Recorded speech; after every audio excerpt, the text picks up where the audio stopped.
Alors, excusez-moi pour ce petit retard. J'espère que vous allez bien. Donc, j'espère que vous ne souffrez pas trop par cette chaleur plutôt accablante. Mais bon, on va faire avec. Hein. Vraiment, ce sera bientôt terminé. Donc, est-ce que tout le monde m'entend? Ok. Alors, bon, on va démarrer. Donc, pour le thème de ce soir, ce webinaire. Donc, ici, déjà, on va faire quelques petites présentations. Donc, je vais laisser d'abord l'honneur aux dames. Donc, Claire, tu vas te présenter un petit peu. Donc, ton parcours en quelques mots. Et en plus... Bon, on va faire perdu. Donc, moi, j'ai fait une formation à Firfol en France de 2006 à 2008. Et puis, voilà, je suis rentrée en Belgique. Depuis lors, je travaille en équitation éthologique et je ne cesse de chercher des formations pour me performer, que ce soit en équitation éthologique, en dressage, en équitation centrée, en éthologie scientifique avec la formation d'Hélène Roche que nous avons suivie au Haras de la Science et encore bien d'autres. Du coup, à mon tour, donc moi, Alexandre Declerc, donc j'ai suivi une formation au Haras de la Science il y a maintenant un peu plus de 12 ans. Donc depuis, je me suis beaucoup spécialisé dans la connaissance du cheval. Donc j'ai fait la même formation que Claire en éthologie scientifique avec Hélène Roche. Je me suis beaucoup spécialisé aussi dans tout ce qui est locomotion du cheval et j'ai envie de dire le développement du cheval de sport, aussi bien dans son mental que dans son physique.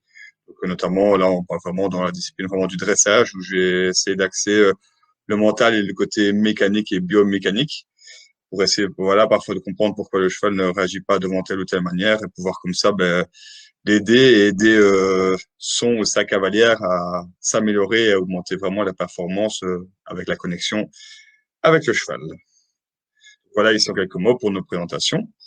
Donc ici, pour l'introduction, on va voir un petit peu vos principaux soucis donc pour emmener votre cheval à l'extérieur. Donc, on avait fait justement un petit sondage des demandes, donc des questions qui reviennent le plus fréquemment. Donc, les personnes nous ont répondu, donc on leur a posé la question plutôt que quels sont donc les principaux soucis pour emmener leur cheval à l'extérieur. Et pour les sorties en balade, ce qui revenait souvent, c'est des problèmes donc, de peur et des problèmes donc, de contrôle. Pour les sorties en concours, c'est plutôt donc faire entrer le cheval dans le van. Ça, c'est très classique. Gérer un cheval excité ou stressé donc par la présence des autres chevaux en paddock ou en piste. Et gérer donc un cheval qui donne des coups de cul et se cabre, par exemple, donc en situation évidemment de sortie en concours. Pouvoir gérer les nouveaux éléments inconnus par le cheval. Le passage des ponts, par exemple, ça aussi c'est quelque chose qu'on ne fait pas fréquemment, mais parfois on peut être amené à faire quand on va en balade ou en rando.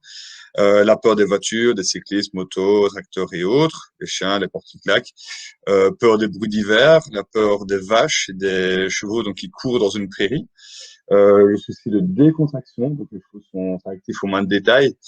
Et le souci de contrôle, ça c'est vraiment le problème le plus récurrent que vous allez pouvoir observer donc justement au cours de ce webinaire, donc comment résoudre ça.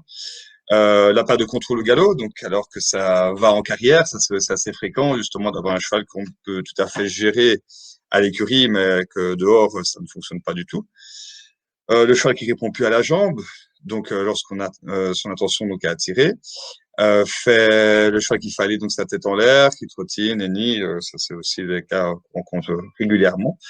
Recule quand il a peur de quelque chose, fait son demi-tour et plein pot, je t'embarque au triple galop.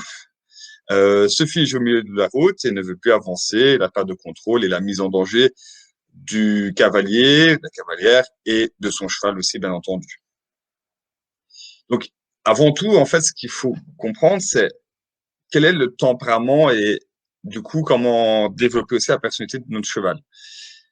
Donc, pour ça, déjà, la question à se poser, c'est est-ce que mon cheval, déjà, a vraiment peur et est-ce que le cheval négocie? Donc, ça veut dire parce que il peut très bien vous dire je bloque, je ne peux plus avancer, pas forcément parce que j'ai vraiment peur, très peur de ce que je vois devant moi, mais plutôt parce que je ne vois pas l'intérêt de passer à cet endroit. C'est quelque chose de potentiellement gênant pour moi, cheval, ce qui se passe devant moi, mais c'est pas quelque chose de très inquiétant. Donc, si c'est potentiellement gênant, pourquoi je devrais y aller? Donc, pour ne pas y aller, je peux proposer différentes astuces pour ne pas avancer vers le truc qui me dérange. Donc, ici, il faut savoir qu'il y a différentes personnalités donc chez les chevaux. Donc là, on va vraiment parler de horsenality. C'est quelque chose que je m'intéresse maintenant depuis peu parce que ça m'a permis, moi, ici, de pouvoir vraiment développer ma stratégie de travail avec les chevaux. Dans le sens que j'ai mis un moment, en fait, à comprendre ça, que certains chevaux, en fait, sont sûrs d'eux, d'autres craintifs. Et donc, les chevaux, s'ils ne font pas les choses qu'on attend d'eux, c'est pas forcément parce qu'ils ne veulent pas. Parfois, c'est parce qu'ils ne veulent pas. Mais c'est aussi parfois parce qu'ils sont vraiment très inquiets. Donc, certains chevaux, vous allez voir, auront besoin qu'on les aide, qu'on les rassure, qu'on travaille vraiment leur confiance. D'autres chevaux, par contre, dites-vous bien que ils sont en confiance avec nous. Donc, il faudra plutôt travailler vraiment le respect et le contrôle des pieds. Mais ça, je vais expliquer par après. Vous voyez, l'autre question aussi, c'est est-ce que tous les chevaux peuvent avoir peur? Et est-ce que tous les chevaux peuvent négocier? Ça, c'est aussi une question intéressante à se poser. Et est-ce qu'un cheval peut avoir appris à avoir peur? Parce que certaines choses, faut vraiment vous dire et réfléchir dans le sens que un cheval peut très bien se dire, tiens, je vais m'amuser à faire peur, dans le sens que je sursaute, j'ai peur, allez, et vous allez voir, ça c'est, on peut le voir souvent justement en écurie, c'est que le cheval tout d'un coup fait un écart, puis hop, il s'arrête aussi vite.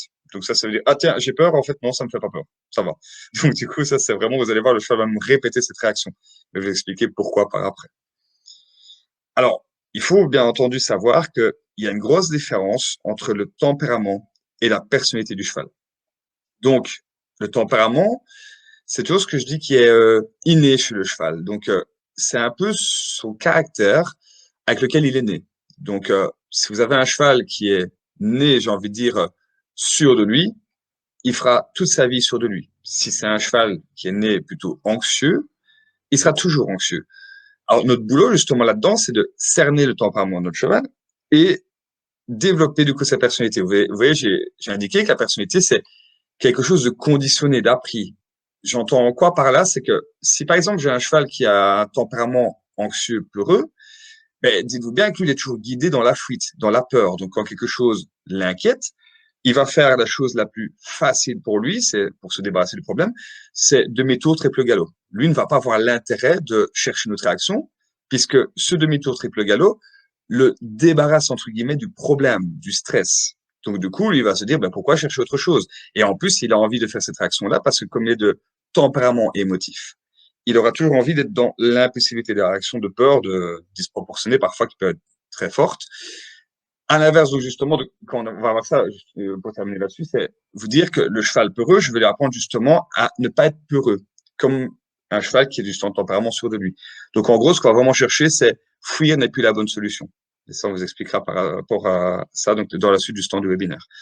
À l'inverse, vous dites-vous bien, si vous avez un tempérament d'un cheval sûr de lui, ben, vous allez l'observer dans le sens qu'il va plutôt vous dire, ben, comme je disais tout à l'heure, je vois pas l'intérêt d'aller vers le truc qui me gêne.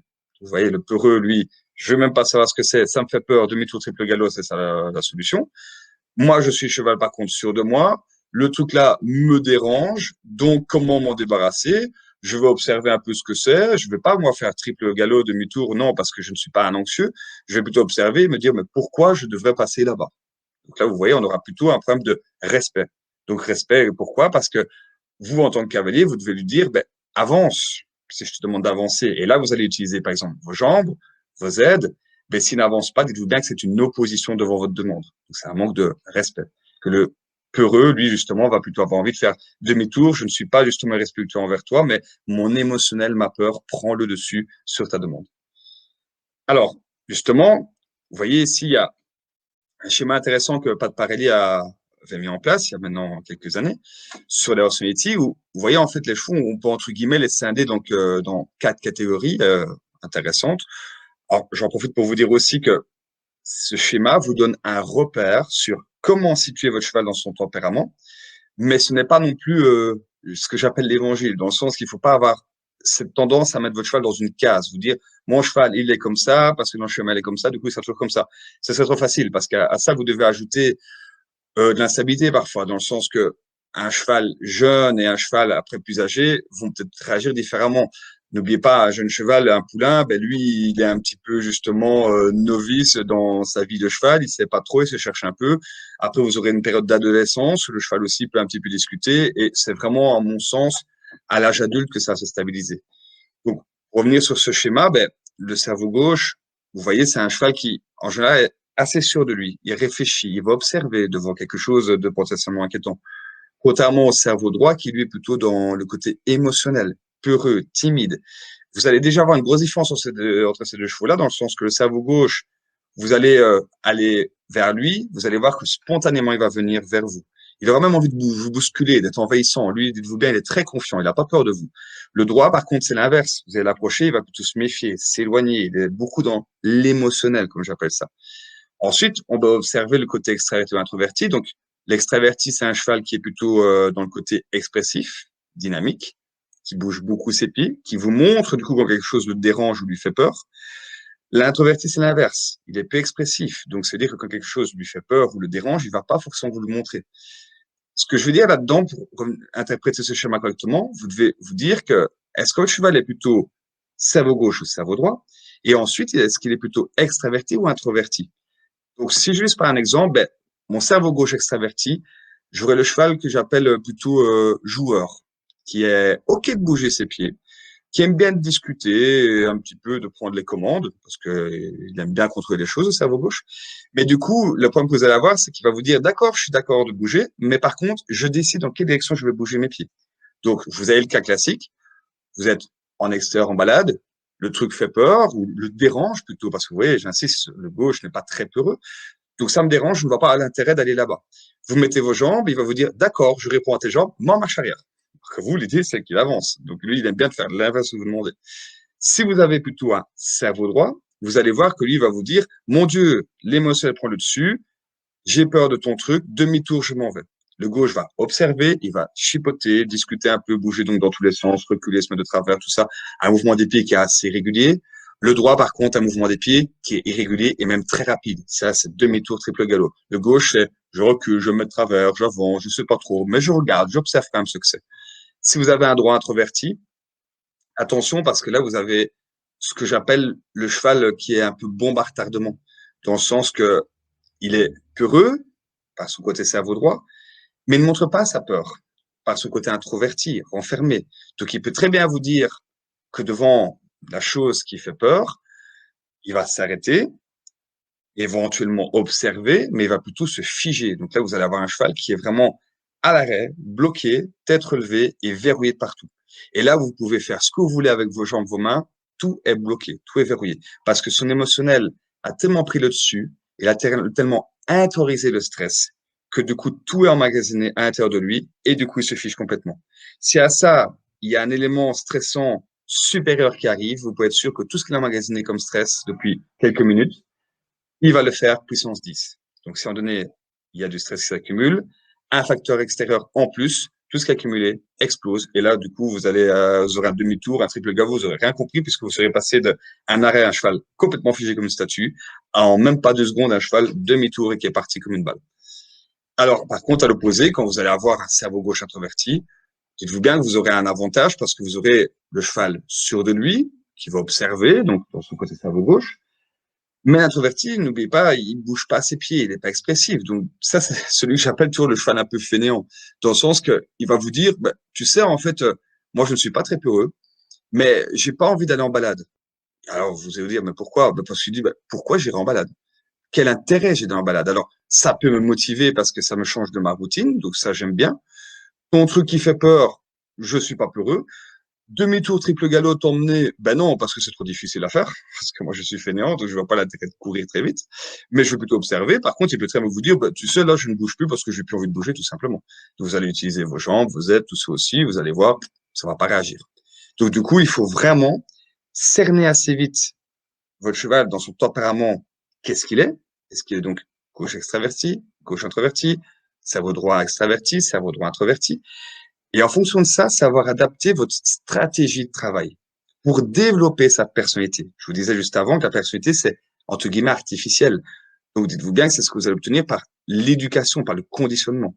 En gros, qu'est-ce que je veux dire par là? C'est que si j'ai un cheval qui est de tempérament cerveau droit extraverti, donc insiste, anxieux, impulsif, dans la peur, toujours guidé par la fuite, je vais lui faire comprendre, ben, en fait, tu sais, j'aimerais que tu comprennes que cette solution-là, donc de partir au triple galop comme tu as toujours envie de faire, ne marche pas pour te débarrasser du problème. Je préférais que tu sois un peu comme un gauche qui lui observerait. Donc, Tu pars, tu as le droit de partir, mais je vais essayer de te contrôler pour te faire comprendre que la fuite ne marche plus. C'est quand tu vas justement t'arrêter et observer le problème que le problème s'arrêtera. Et là, on va parler de désensibilisation. Donc lui, il va apprendre qu'en fait, partir, triple galop ne marche plus pour se débarrasser du problème. Mais observer le problème arrêtera le problème. Donc en fait, observer le problème peut être une solution. Donc là, il va apprendre à apprendre, comme j'appelle ça. Ça veut dire, ben, s'il observe, il va se dire, ben, en fait, finalement, ce truc-là n'est pas si effrayant que ça. Parce qu'après, moi, en tant qu'humain cavalier, je vais lui faire comprendre par une association positive avec l'objet ou avec la situation inquiétante que cette chose inquiétante n'est pas inquiétante. Donc, vous comprenez que vous ne pouvez pas apprendre à votre cheval peureux à ne pas avoir peur si vous n'avez pas de contrôle sur lui. Avant tout, il faut avoir le contrôle pour lui apprendre à observer et pour lui apprendre à apprendre. Apprendre que le truc qui fait peur ne fait pas peur. Ça, oui, c'est vraiment un exemple parmi tant d'autres.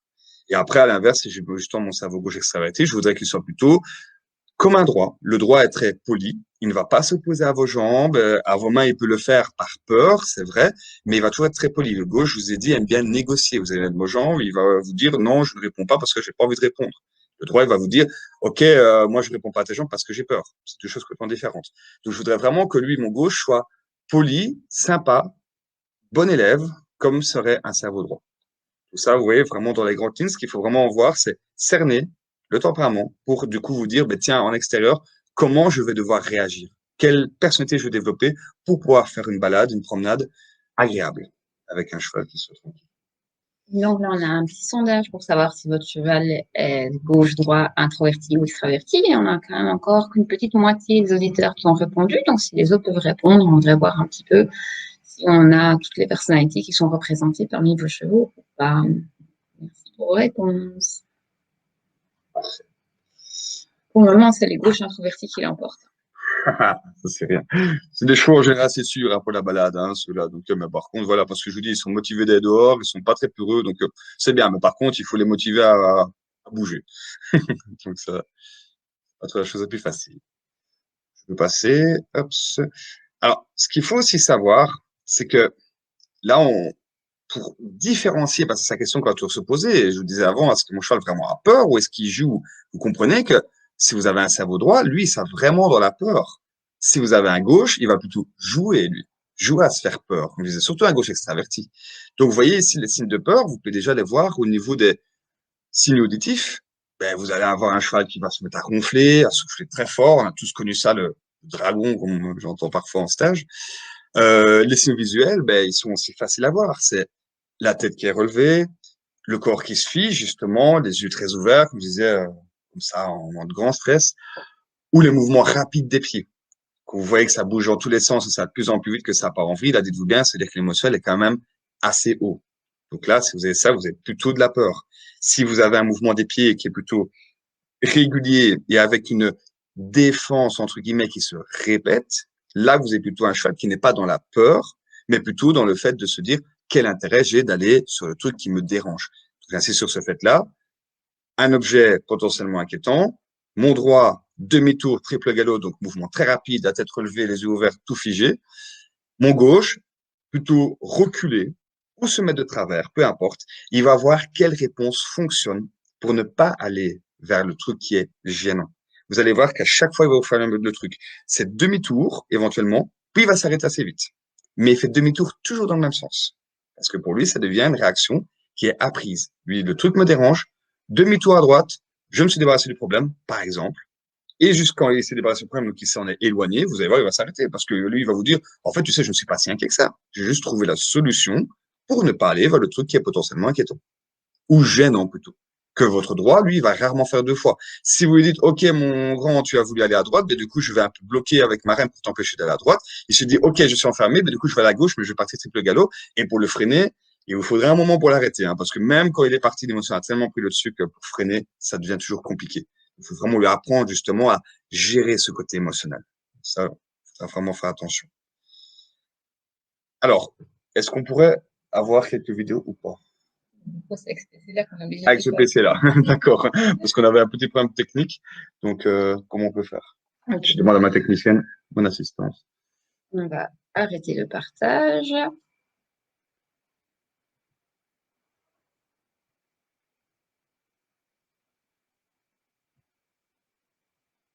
Ce sont les vidéos ici. Ouais.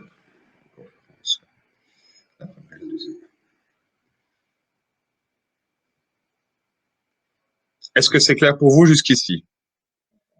Clair? Ouais. La première et la deuxième, c'est ça? Ouais.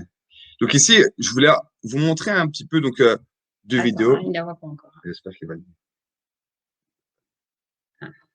voir. On va devoir voir.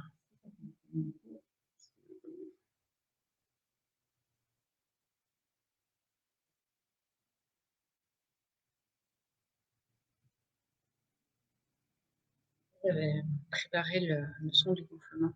D'accord. Les ronflements sur la BI. Hein. Ouais. Mais je vais leur entendre en attendant. D'accord. Moi aussi. On a un petit son de ronflement. C'est assez intéressant. Je ne sais pas si vous allez entendre.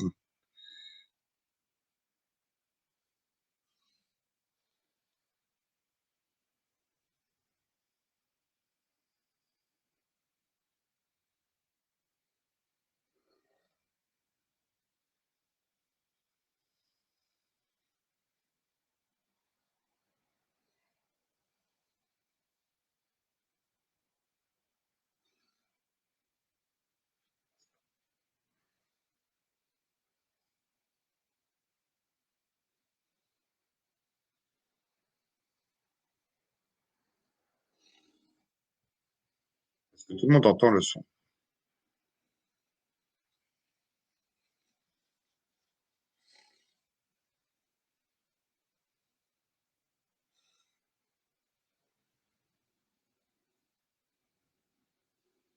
Commentaires à lire aussi. D'accord. Attends. Vous allez lire les commentaires et les questions ici. D'accord. On a des questions. Alors, on commence par qui? Par Laura. Donc, Laura, tu me mets donc que tu as toutes les personnalités à la maison. Ah, j'ai voté pour les 4.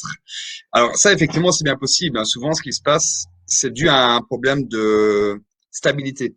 Donc la stabilité, comme j'appelle ça, c'est un peu, si tu veux, le cheval qui a un souci, qui a un problème entre guillemets au niveau de déjà de l'éducation, qui peut déjà dater du côté maternel. L'environnement joue un point très important aussi là-dessus. Et évidemment, le travail que tu vas faire donc dans le conditionnement avec ton cheval. Dans le sens que, si tu veux, il faut vraiment essayer de voir, quand tu as des doutes comme ça, vers quoi ton cheval est le plus sensible, entre guillemets. C'est devant chaque nouveauté que tu vas lui montrer. Je sais pas, moi, j'imagine, tu vas en balade, tu croises un tracteur, une moissonneuse, peu importe. Quelle réaction il a? Cette réaction va te donner une indication sur quel tempérament tu as. Parce que souvent, le tempérament, si tu veux, le plus fort, le plus ancré donc chez ton cheval, ce sera celui qui va ressortir en cas de vraiment nouveauté ou gros stress. Ça te donnera déjà une indication. Après, ce qu'il faut te dire, voilà, c'est ça, c'est la stabilité même peut jouer par rapport aussi à l'âge du cheval et à sa race. Dans le sens que certains chevaux, tu vois, même de sport, sont justement parfois un peu instables. Il faut vraiment essayer de les recentrer au maximum pour pouvoir vraiment évoluer avec eux. Tu me diras après dans les commentaires si ça répondra à ta question. Alors, quelle autre question j'avais? Amandine, oui, effectivement, droite extravertie. Pourquoi tu n'es pas sûr? Ça va me remettre en question. Sophie, tu avais une droite extravertie et tu as maintenant une deuxième gauche extravertie. Il a fallu un temps d'adaptation, j'imagine. Nadège, ouais, avec les adaptations sur l'introverti. Alors, Nadège, pareil. Donc, tu as dit que tu as donc un cerveau droit, c'est sûr, avec une hésitation sur l'introverti. Alors, je suppose que tu hésites entre le côté introverti ou extraverti. Tu vois bien que donc le côté, comme j'ai dit à Laura, ben, le vrai tempérament de ton cheval va ressortir vraiment en cas de stress. Donc, si tu vois que tu as plutôt le cheval qui, d'abord, devant un stress, une nouveauté, va s'arrêter, se figer, la tête, les yeux grands ouverts, se bloquer, là, tu peux être sûr que tu as un côté plutôt introverti. Donc, ça, c'est vraiment une sensation. Par contre, si tu vois que ça bouge dans tous les sens, que c'est directement rock'n'roll et ça bouge très, très vite, là, tu as plutôt une version extravertie. Ça, tu me diras aussi en commentaire plus bas si ça répond à ta question. Ah oui, donc je vois, excuse-moi, je n'ai pas vu ton deuxième message, qu'il se précipite souvent, mais en cas de peur, se fiche puis explose, comme une bombe, effectivement. Donc là, tu as plutôt, effectivement, côté introverti, et tu vois, il monte en pression, puis après, paf, ça explose. Ah, Laurence, tu es là. Bonsoir. Parfait, ça fait plaisir de te voir ici. Belle. Donc, non, pas de son. Donc, il y a un casque des qu'on n'entendait pas le son de l'enfant. Ok, donc ça, j'ai répondu, je pense, à tous les commentaires. Euh, mon gros a toujours été gauche intro, il a changé, plus mobile, plus actif, plus joueur. C'est toujours, ouais, évidemment, mais c'est plus enfermé dans sa bulle. Alors là, effectivement, ce que tu dois dire, ben, bien entendu, ça dépend de tes stratégies de travail aussi pour vraiment avoir de la stabilité. Ok. Alors, est-ce que les vidéos fonctionnent? Oui, même ta webcam. Même ma webcam, mon Dieu, c'est magnifique. Je dis, je suis très mauvais en informatique. J'ai à ce niveau-là. Moi, ça fait deux. On essaye de s'entendre, mais c'est pas toujours facile. Alors, donc, on va pouvoir revenir, alors, sur les vidéos que je vais vous montrer. En fait, je voulais vraiment, ça fonctionne, donc vous montrer la différence vraiment entre un côté gauche extraverti, donc en extérieur. Donc, en fait, ici, c'est avec des chevaux de sport, où là, on voit vraiment le premier cas, que c'est un cheval qui est plutôt dans le côté joueur, donc qui avait plutôt un comportement appris. Donc, en le sortant en main, le propriétaire m'a dit qu'il avait fort tendance à vouloir arracher manche des mains, démarrer assez vite, tout ça est assez fort. Et donc, du coup, voilà, vous voyez la vidéo.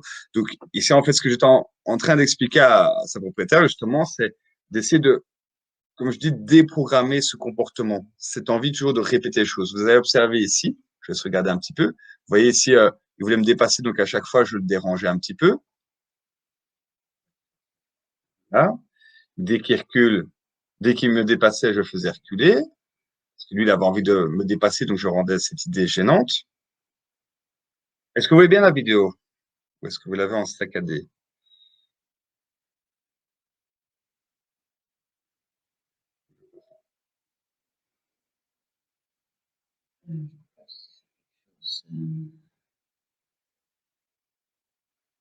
Ils ont l'air de l'avoir en saccadé. Mais la vidéo ne démarre Tu sais pas. pas appuyer sur quoi. J'ai compris, oui, mais je regarde ce qu'il y a. Ça ne lance pas. Non, pas de vidéo. Non, pas de vidéo.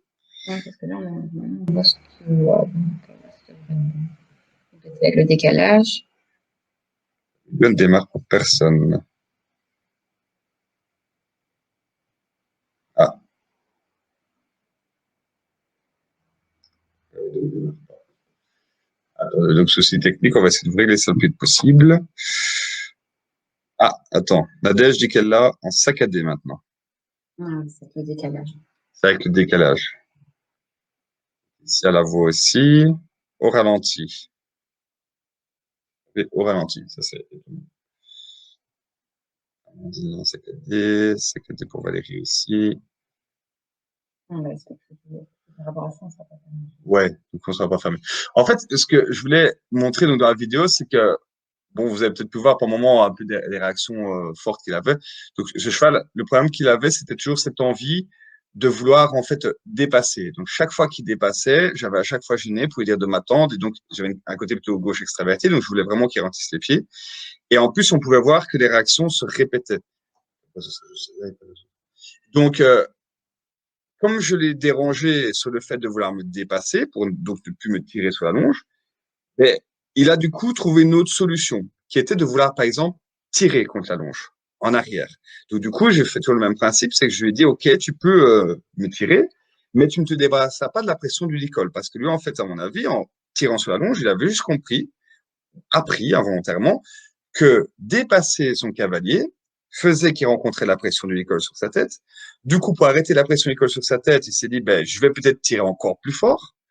Là, le cavalier a lâché probablement la longe. Donc, le cheval a compris, OK, en fait, si je dépasse, que je tire, la pression s'en va. Parce que n'oubliez pas que le cheval est motivé par le relâchement de la pression. Ça revient à la même chose que je disais tout à l'heure. Le cheval qui a peur, le truc le gêne, il fait demi-tour, il s'en va, il se débarrasse du problème. Donc là, mon gauche, ce serait pareil, sauf que vous voyez, il va répéter l'erreur. Et là, vous voyez, c'est un peu saccadé, mais on peut quand même voir ici que comme je l'ai gêné, vous voyez, il préfère faire l'inverse, c'est vouloir tirer du coup en arrière. Alors là, je lui dis que pareil, il se débarrassera pas de la pression. Vous voyez, ma longe reste tendue. Je ne cherche pas à relâcher. Je dis, regarde, tu ne te débarrasseras pas de la pression en faisant ça. La pression reste. C'est quand tu vas vouloir revenir vers moi et arrêter donc de tirer sur ta longe que la pression partira. Voilà. Donc, dès qu'il voudra arrêter de tirer, je mettrai un temps de pause, de confort. Lui, par erreur, va dire, je vais essayer de tirer. Je vais voir si ça marche. Si je vois qu'en tirant, la pression reste toujours sur ma nuque, mais que quand j'avance vers mon humain, la pression s'en va, ben, la solution, en fait, la plus confortable pour mon cheval, c'est d'avancer, de ne plus tirer. Là, vous voyez, du coup, ça a fonctionné, mais il a réussi une autre réaction, donc de vouloir me dépasser de nouveau et vouloir partir un peu brusquement. Du coup, pareil, je suis en train de lui faire comprendre que je vais gêner quand il fait ça. Dès qu'il se met à côté de moi, je vais remettre du confort. Donc, son idée de vouloir me dépasser ne marche pas. Son idée de vouloir me tirer en arrière ne marche pas. Là, j'étais en train de lui apprendre aussi que même quand on allait sortir pour brouter, j'évite, on peut mettre pause, de vouloir toujours avoir envie donc de tirer sur ma longe. Vous voyez, on a toujours envie de faire ça, c'est que quand le cheval nous tire pour aller brouter, on veut tirer sur la longe pour ramener la tête vers nous. Et là, le coup classique, c'est que le cheval tire encore plus fort contre vous. Donc quand c'est comme ça, ayez plutôt envie de connecter votre cheval en poussant par exemple ses postérieurs pour ramener la tête vers vous. Et évitez de tirer sur la longe. Plus vous tirez, plus il tirera. Et là, vous êtes dans un jeu de qui tire le plus fort que l'autre. Et c'est toujours votre cheval qui tire le plus fort que vous. Et donc, vous allez même lui apprendre à vous tirer et vous emmener partout. Donc, le but ici, c'est ce que j'étais en train d'apprendre à ce cheval, c'est que quand il commence à m'emmener, me tirer, j'allais côté-opposé en repoussant ses hanches pour lui demander de me regarder. Lui apprendre à me regarder et à s'intéresser à moi et pas le forcer à me regarder en tirant sur la longe. C'est une grosse nuance. Si mon cheval n'est pas connecté à moi, quand je suis dehors, tout l'intéresse, l'environnement l'intéresse, mais pas moi. Si par contre j'arrive à le connecter, donc en le gênant quand il m'oublie un petit peu et en étant confortable pour lui quand il me regarde, mais forcément je vais créer un intérêt. Et donc du coup, il sera plus intéressé par moi, même en extérieur, que par l'environnement. Car moi, justement, à bien équilibrer les deux. Passe à la vidéo suivante. Donc là, on a plutôt un gauche extraverti. Et dans la vidéo suivante, on a plutôt une version de droit introverti. On va faire passer la vidéo.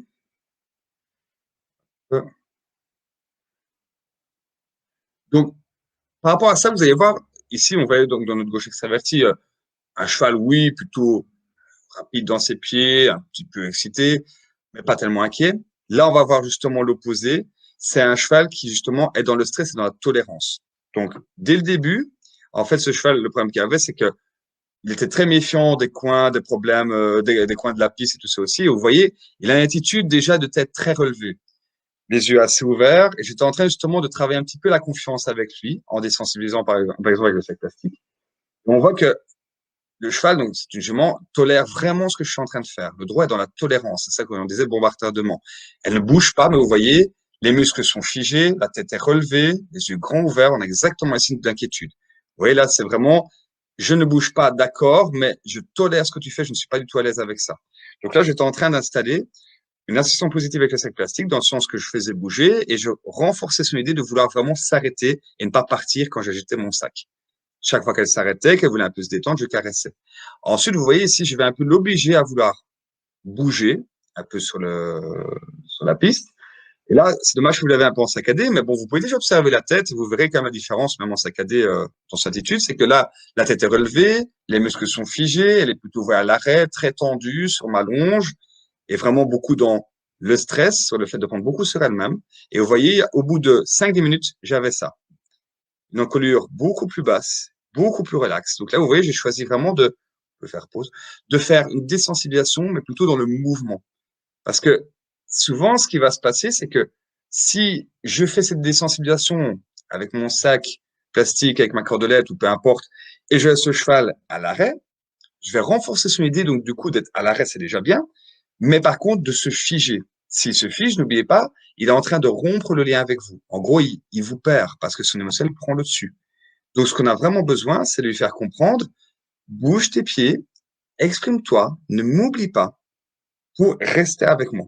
Si elle reste avec moi et que je l'incite donc à sortir de sa bulle, on va dire, de stress, elle va apprendre en fait à pouvoir de nouveau déjà respirer, me faire confiance et pouvoir bouger. Et le fait de bouger va pouvoir la rassurer. Et vous voyez, au bout d'un moment, quand je vois que c'est OK pour mon cheval, c'est quand, comme on voit à la fin de la vidéo, je suis capable de faire bouger en fait les pieds, donc d'une manière régulière, une encolure basse et décontractée, et le fait que quand j'agite mon stick, mon sac plastique, et quand je ne l'agite pas, ça ne change rien dans son attitude.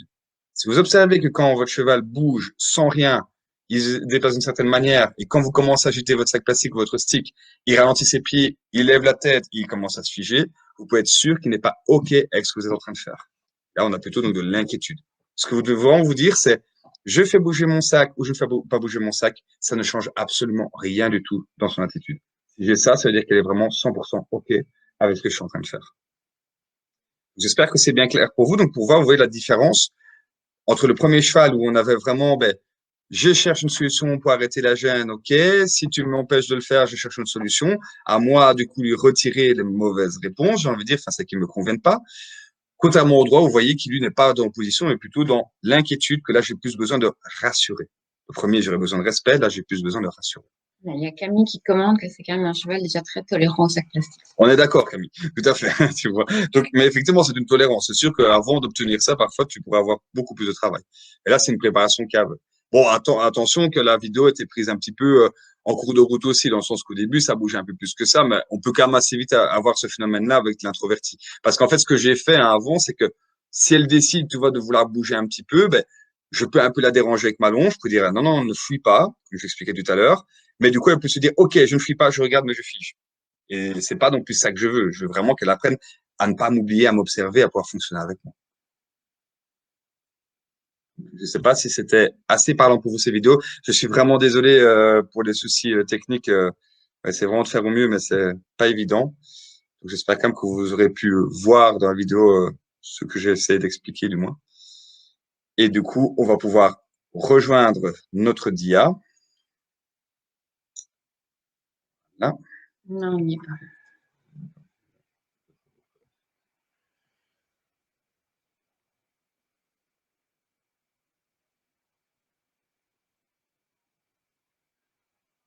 Voilà.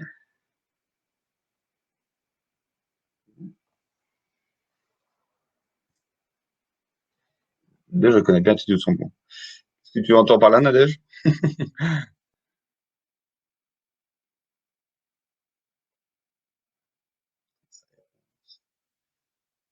Vu, stage, je ne sais pas. Ah ouais, effectivement. Dans la réponse de Nadège, on va continuer.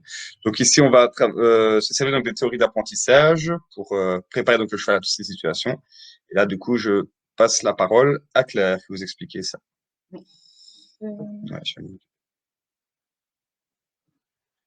Euh, donc voilà.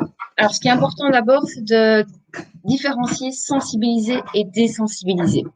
Sensibiliser, c'est augmenter la réactivité face à un stimulus. Donc, par exemple, la réponse aux jambes pour remettre en avant, la réponse à la jambe isolée pour reprendre le contrôle des postérieurs, ou la réponse au frein pour ralentir le cheval ou pour arrêter le cheval. À l'opposé, on aura désensibilisé ou habitué, ce qui veut dire qu'on voudrait diminuer la réactivité face à un stimulus.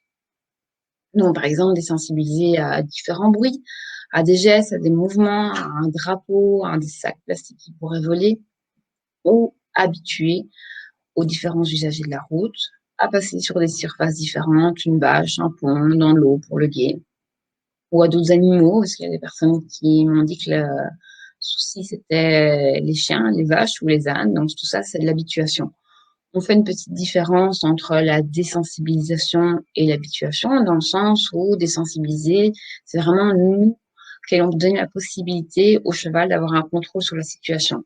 C'est-à-dire que, en fonction de ses réactions, on va augmenter ou diminuer nos gestes, nos mouvements ou l'intensité du bruit. Voilà. Tandis que l'habituation, voilà, on n'a pas toujours le contrôle sur les voitures, malheureusement, sur les vaches qui courent dans la prairie, et on peut que donner la possibilité au cheval de l'habituer. Ce qui est très important aussi, c'est de ne pas désensibiliser quand on veut sensibiliser et inversement. Donc, par exemple, on voudrait qu'il réponde un peu plus au niveau des jambes pour le faire avancer. On va donner des jambes, puis encore donner des jambes, puis encore donner des jambes. Et en fait, on est occupé à désensibiliser parce qu'on n'a jamais une vraie réponse du cheval qui se porte en avant. C'est comme ça que vous avez des chevaux de manège souvent qui ne répondent plus du tout aux jambes. Et donc, c'est là qu'il faut faire ce qu'on appelle la leçon de jambes avec un stick, avec une badine de dressage pour demander au cheval d'avoir une vraie réponse. Et il faut oser demander cette vraie réponse. À l'inverse aussi, il se peut qu'on sensibilise le cheval alors qu'on voudrait qu'il n'ait pas peur des sacs plastiques ou d'autres choses et que sans le vouloir, tout d'un coup, il en ait plus peur. Donc, ça demande vraiment des techniques précises pour pouvoir faire ça. Alors, nous avons aussi tous les conditionnements. Vous connaissez sûrement Monsieur Pavlov avec son expérience qui est très connue au niveau des chiens. Je ne sais pas si tout le monde connaît cette expérience-là. Donc, Pavlov, il a remarqué que si on donne une gamelle de nourriture à un chien, ça le fait saliver. Quand il sonne une cloche, bon, ça veut rien dire pour le chien, mais au bout d'un moment, si systématiquement on sonne la cloche et ensuite on donne la gamelle, eh bien, il commencera déjà à saliver simplement au son de la cloche. Et donc, chez les chevaux, vous en êtes aperçu lorsque c'est l'heure de donner le picotin, il y a le bruit de la boîte, des seaux, et on a tous les chevaux qui misent, qui tapent dans la porte. Au départ, un ruban ou un fil blanc, ça veut rien dire pour le cheval. Et au bout d'un moment, ça voudra dire décharge électrique. Quand il aura une fois touché, qu'il aura compris, il n'approchera plus ce genre de choses. Je suis sûre que vous pourrez me donner plein d'autres exemples comme ça. Alors, en ce qui nous intéresse, ce conditionnement qui s'appelle pavlovien de type 1, classique ou répondant, on va l'utiliser pour créer une association positive avec les usagers de la route. Donc là, c'est cool parce qu'on a quand même plus facilement le contrôle des usagers de la route si on en trouve des coopératifs, comme une voiture, un tracteur, un vélo, et on va dire que voiture égale carotte. Et donc, c'est ce qu'on vous propose de faire pour habituer le cheval à ne plus avoir peur des voitures, c'est d'avoir un conducteur complice qui va à chaque fois croiser votre cheval et lui donner une récompense alimentaire, une carotte ou un bonbon. Et c'est ce qu'on fait dans nos stages spéciaux de sensibilisation. On va proposer aux personnes de conditionner leur cheval. Donc au départ, on va croiser le cheval avec une voiture qui roule lentement. Petit à petit, on va freiner de plus en plus brusquement à côté du cheval, ou on va augmenter le son de la radio, on va klaxonner, on va faire des freins à main et ce genre de choses-là. Et comme les chevaux savent qu'il y a la carotte qui arrive, tout ça les inquiète pas du tout. Et c'est parfois même les piétons qui sont de plus en plus inquiets à la place des chevaux qui disent « Oh, chouette, il y a une carotte qui arrive ». Et donc, ça vous permet de préparer votre cheval, même si de base, le cheval n'a pas peur des voitures, mais de préparer votre cheval pour le jour où il va croiser un chauffard. Et donc, voilà, on peut faire ça un petit peu avec tous les vélos, les motos, les tracteurs, les quads, je ne sais plus tout ce que vous m'avez dit qui faisait peur à vos chevaux. Donc ça, c'est le conditionnement de Pavlov, quelque chose qui signifie rien au départ a une conséquence qui est agréable pour le cheval, comme ici les carottes, ou désagréable si le cheval a vécu un accident avec une voiture, ou comme l'exemple précédent où il se prenait une décharge sur un fil. Ensuite, on a un deuxième type de conditionnement, c'est Monsieur Skinner qui a fait une expérience, je vais vous passer les détails, mais avec un petit rat dans une boîte qui, après essai-erreur, a appuyé sur une pédale et il y a une croquette qui est apparue. Donc, chez les chevaux, par essai-erreur, ils vont comme ça trouver très vite le fonctionnement de l'abreuvoir automatique ou ils vont apprendre à ouvrir une porte de box. Alors, ce qui va nous intéresser, c'est que par essai-erreur, sans que vous vous rendez compte, les chevaux apprennent à trouver des solutions confortables à ce qui les gêne. Donc, par exemple, si le cheval a très peur d'un parapluie, si on reprend la vidéo d'introduction qu'on avait pour faire la visite webinaire, le cheval a fait demi-tour et est parti plein pot au galop, et puis si avec ça il a retrouvé du confort, il continuera à le faire devant quelque chose qui lui fait peur. Apparemment, d'autres personnes avaient des chevaux qui reculent ou qui se cabrent devant les choses qui font peur. Et si là, à chaque fois, ils ont du confort après s'être cabrés parce que toutes les pressions se sont relâchées, ou en reculant parce qu'on est désespéré, qu'on ne sait plus quoi faire et qu'on descend du cheval, à chaque fois, ils vont avoir du confort. Donc, nous, ce que nous devons faire, c'est leur apprendre que la bonne solution est de s'arrêter et d'analyser la situation plutôt que de fuir, ou même d'avancer vers cette chose effrayante. Et c'est ce qu'on va proposer lors de la désensibilisation, notamment. Et donc, pour ce faire, on va travailler avec des renforcements, avec des punitions, et plus principalement les renforcements. Donc, soit nous avons des renforcements positifs qui permettent d'ajouter quelque chose d'agréable pour le cheval. Donc, on va donner une récompense alimentaire, on va faire une gratouille au cheval quand il travaille bien, quand il a donné une bonne réponse. Soit on peut les renforcements négatifs, c'est-à-dire retirer quelque chose de désagréable pour le cheval comme une pression. On presse les jambes, le cheval avance, on retire les jambes parce qu'il a avancé. Et il a ainsi une solution confortable par rapport à l'inconfort qu'il a eu. Les punitions sont un petit peu plus délicates à utiliser par rapport au timing. Donc, la punition positive, c'est ajouter quelque chose de désagréable pour le cheval, comme une claque ou un coup de cravache. Et la punition négative, c'est retirer quelque chose d'agréable pour le cheval, comme la nourriture. Ben, on ne va pas donner la friandise, on va lui retirer le sou de picotin parce qu'il ne nous a pas accueillis très, très bien. Donc ici, on va surtout vous parler de travailler avec des renforcements positifs ou négatifs, ou même de combiner les deux. Donc au niveau de l'éducation du cheval, il faut la vidéo pour ça. C'est la voir, pourquoi pas. Ouais. D'abord, avant la dia. Oh, on peut la mettre après, après la dia. Donc du coup, ici, effectivement, je vous disais tout à l'heure, par rapport aussi à ce que vous expliqué, on a besoin, en fait, pour pouvoir conditionner nos chevaux à justement ne pas être craintifs ou gérables, etc., on a besoin d'avoir des prérequis donc d'éducation du cheval. Donc, pour revenir aux vidéos, je vous avais dit avec le gauche extraverti, ben, que j'ai su lui apprendre justement à pas dépasser, à pas me tirer, tout ça, parce que j'avais un certain contrôle de ses pieds. Une notion donc à savoir pour éviter la déconnexion, c'est le contrôle des pieds, faire respecter votre espace personnel, ça c'est le respect, c'est important, et apprendre à gérer toute situation. Donc travailler en fait la confiance. Personnellement, moi j'aime bien de le faire toujours au sol et puis à cheval. Ce que je veux vous dire aussi là-dedans, c'est que bien souvent, le problème qu'on va rencontrer, c'est c'est le cheval justement qui va. Attendez une seconde.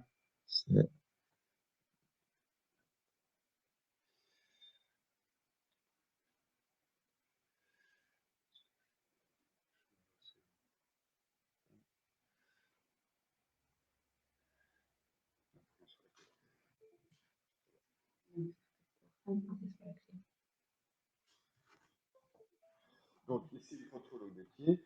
Je disais, le cheval que l'on a vu, j'ai réussi justement en fait à pouvoir contrôler. Et la confiance, est-ce que ça marche toujours? Ben oui, d'accord, mais est-ce que ça marche toujours? Pour le moment, il voit encore la. Oui, voilà. Non, mais de toute façon, on va mettre la vidéo. Ah, alors, là. On va la montrer en même temps. Les quatre. Oui, c'est que. Ah, si ça marche.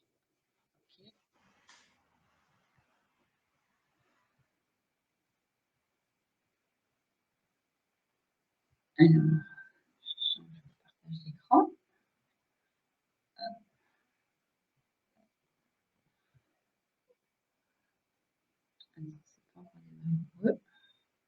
Voilà.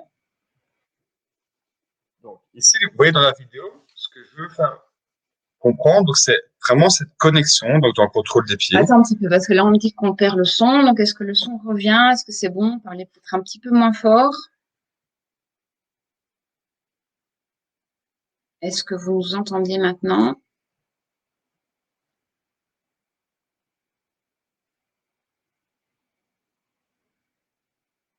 Pas de réponse. Si vous entendez, répondez-nous à la vidéo. Mais est-ce que vous nous entendez? C'est bon. Merci, Amandine. Amandine, les Merci, autres. Laurence. Oui, okay, parfait. Merci beaucoup. Alors, donc ici, je vous parlais donc, de contrôle des pieds pour avoir le respect. Donc ça, ici, donc c'est avec un cheval plutôt gauche extraverti. Où là, en fait, ce que j'ai besoin, c'est, je disais, d'avoir la connexion. La connexion, je l'aurai si je contrôle les pieds. Vous allez voir ici que quand je me déplace sur le côté, il est capable de pouvoir, par exemple, bouger ses hanches. Et vous voyez toujours me regarder. Si je vais sur sa gauche, il bouge. Si je vais sur sa droite, il bouge sur sa droite aussi. Et vous voyez, je n'ai pas d'opposition. Quand je parle d'opposition, ce serait par exemple que quand je me déplace sur sa gauche, il regarderait à droite. Si je vais à droite, il regarderait à gauche. Ou encore, un autre cas de figure, c'est que je irai sur sa gauche et ne bougerai pas du tout ses pieds. S'il ne bouge pas ses pieds, dites-vous bien, c'est une opposition. Une opposition, s'il comprend donc qu'il peut s'opposer à votre demande corporelle, il comprend du coup qu'il peut même, pourquoi pas, vous oublier. C'est l'opposition, justement, je disais, qui va créer la déconnexion. Si par contre, il est OK de me répondre quand je communique avec mes pieds, il va apprendre justement à m'écouter et à être connecté à moi. Pensez bien, j'en profite aussi pour vous le dire, que les chevaux, eux, fonctionnent beaucoup par le corporel, très peu par le vocal. Vous allez dire à votre cheval, calme-toi, calme-toi, calme, calme quand il s'énerve ou quand il monte en pression. Vous avez sûrement déjà remarqué, il se calme pas, ou pas forcément. il peut se calmer parce qu'en fait, quand vous lui dites calme-toi, en fait, vous faites quelque chose d'intéressant, c'est que vous respirez. Et le fait de respirer va faire que vous relaxez. Le fait de relaxer va envoyer cette décontraction auprès de votre cheval, qui du coup va pouvoir se détendre. Si vous êtes inquiète ou inquiet, il ne pourra pas être rassuré. Si vous lui demandez de faire quelque chose qui vous fait vous-même peur, ça ne fonctionnera pas. Donc ici, pensez bien, vous voyez comme dans ce que je suis en train de faire, dans la vidéo, je ne lui parle pas forcément, je communique avec mes pieds. Si je recule, il avance. Si j'arrête mes pieds, il va s'arrêter. Si j'avance vers lui, il va reculer. Vous voyez, j'ai aucune opposition parce qu'en fait, je suis vraiment dans la communication donc avec le cheval où quand je bouge mes pieds, il bouge ses pieds. Quand j'arrête mes pieds, il arrête ses pieds. Et il est toujours, vous voyez, concentré sur moi. Donc, je suis du coup plus intéressant que l'environnement. Pourquoi je suis plus intéressant? Parce que quand il m'oublie un petit peu, je vais le déranger en le touchant, par exemple, avec mon stick. Chaque fois qu'il me regardera, je ne le toucherai pas. Et je vais même renforcer positivement en donnant une récompense alimentaire, par exemple, ou en arrêtant la pression. Ça dépend du tempérament de cheval que je vais avoir.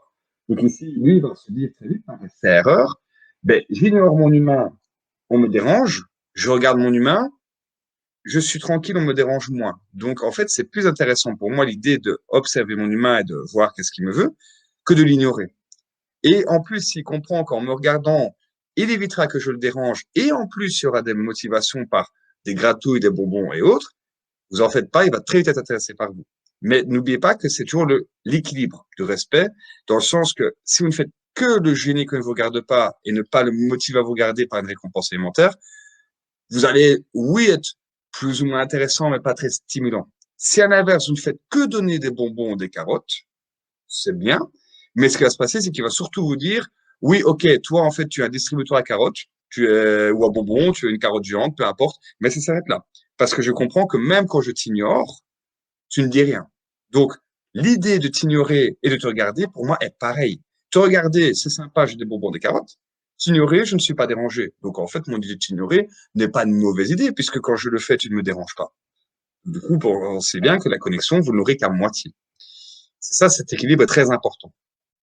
Vous voyez qu'ici, même chose, je fais des pauses, voilà, entre chaque réponse, et je vérifie, vous voyez, je vais à gauche, à droite, il me regarde. Et vous voyez, je ne tire pas sur ma longe, hein.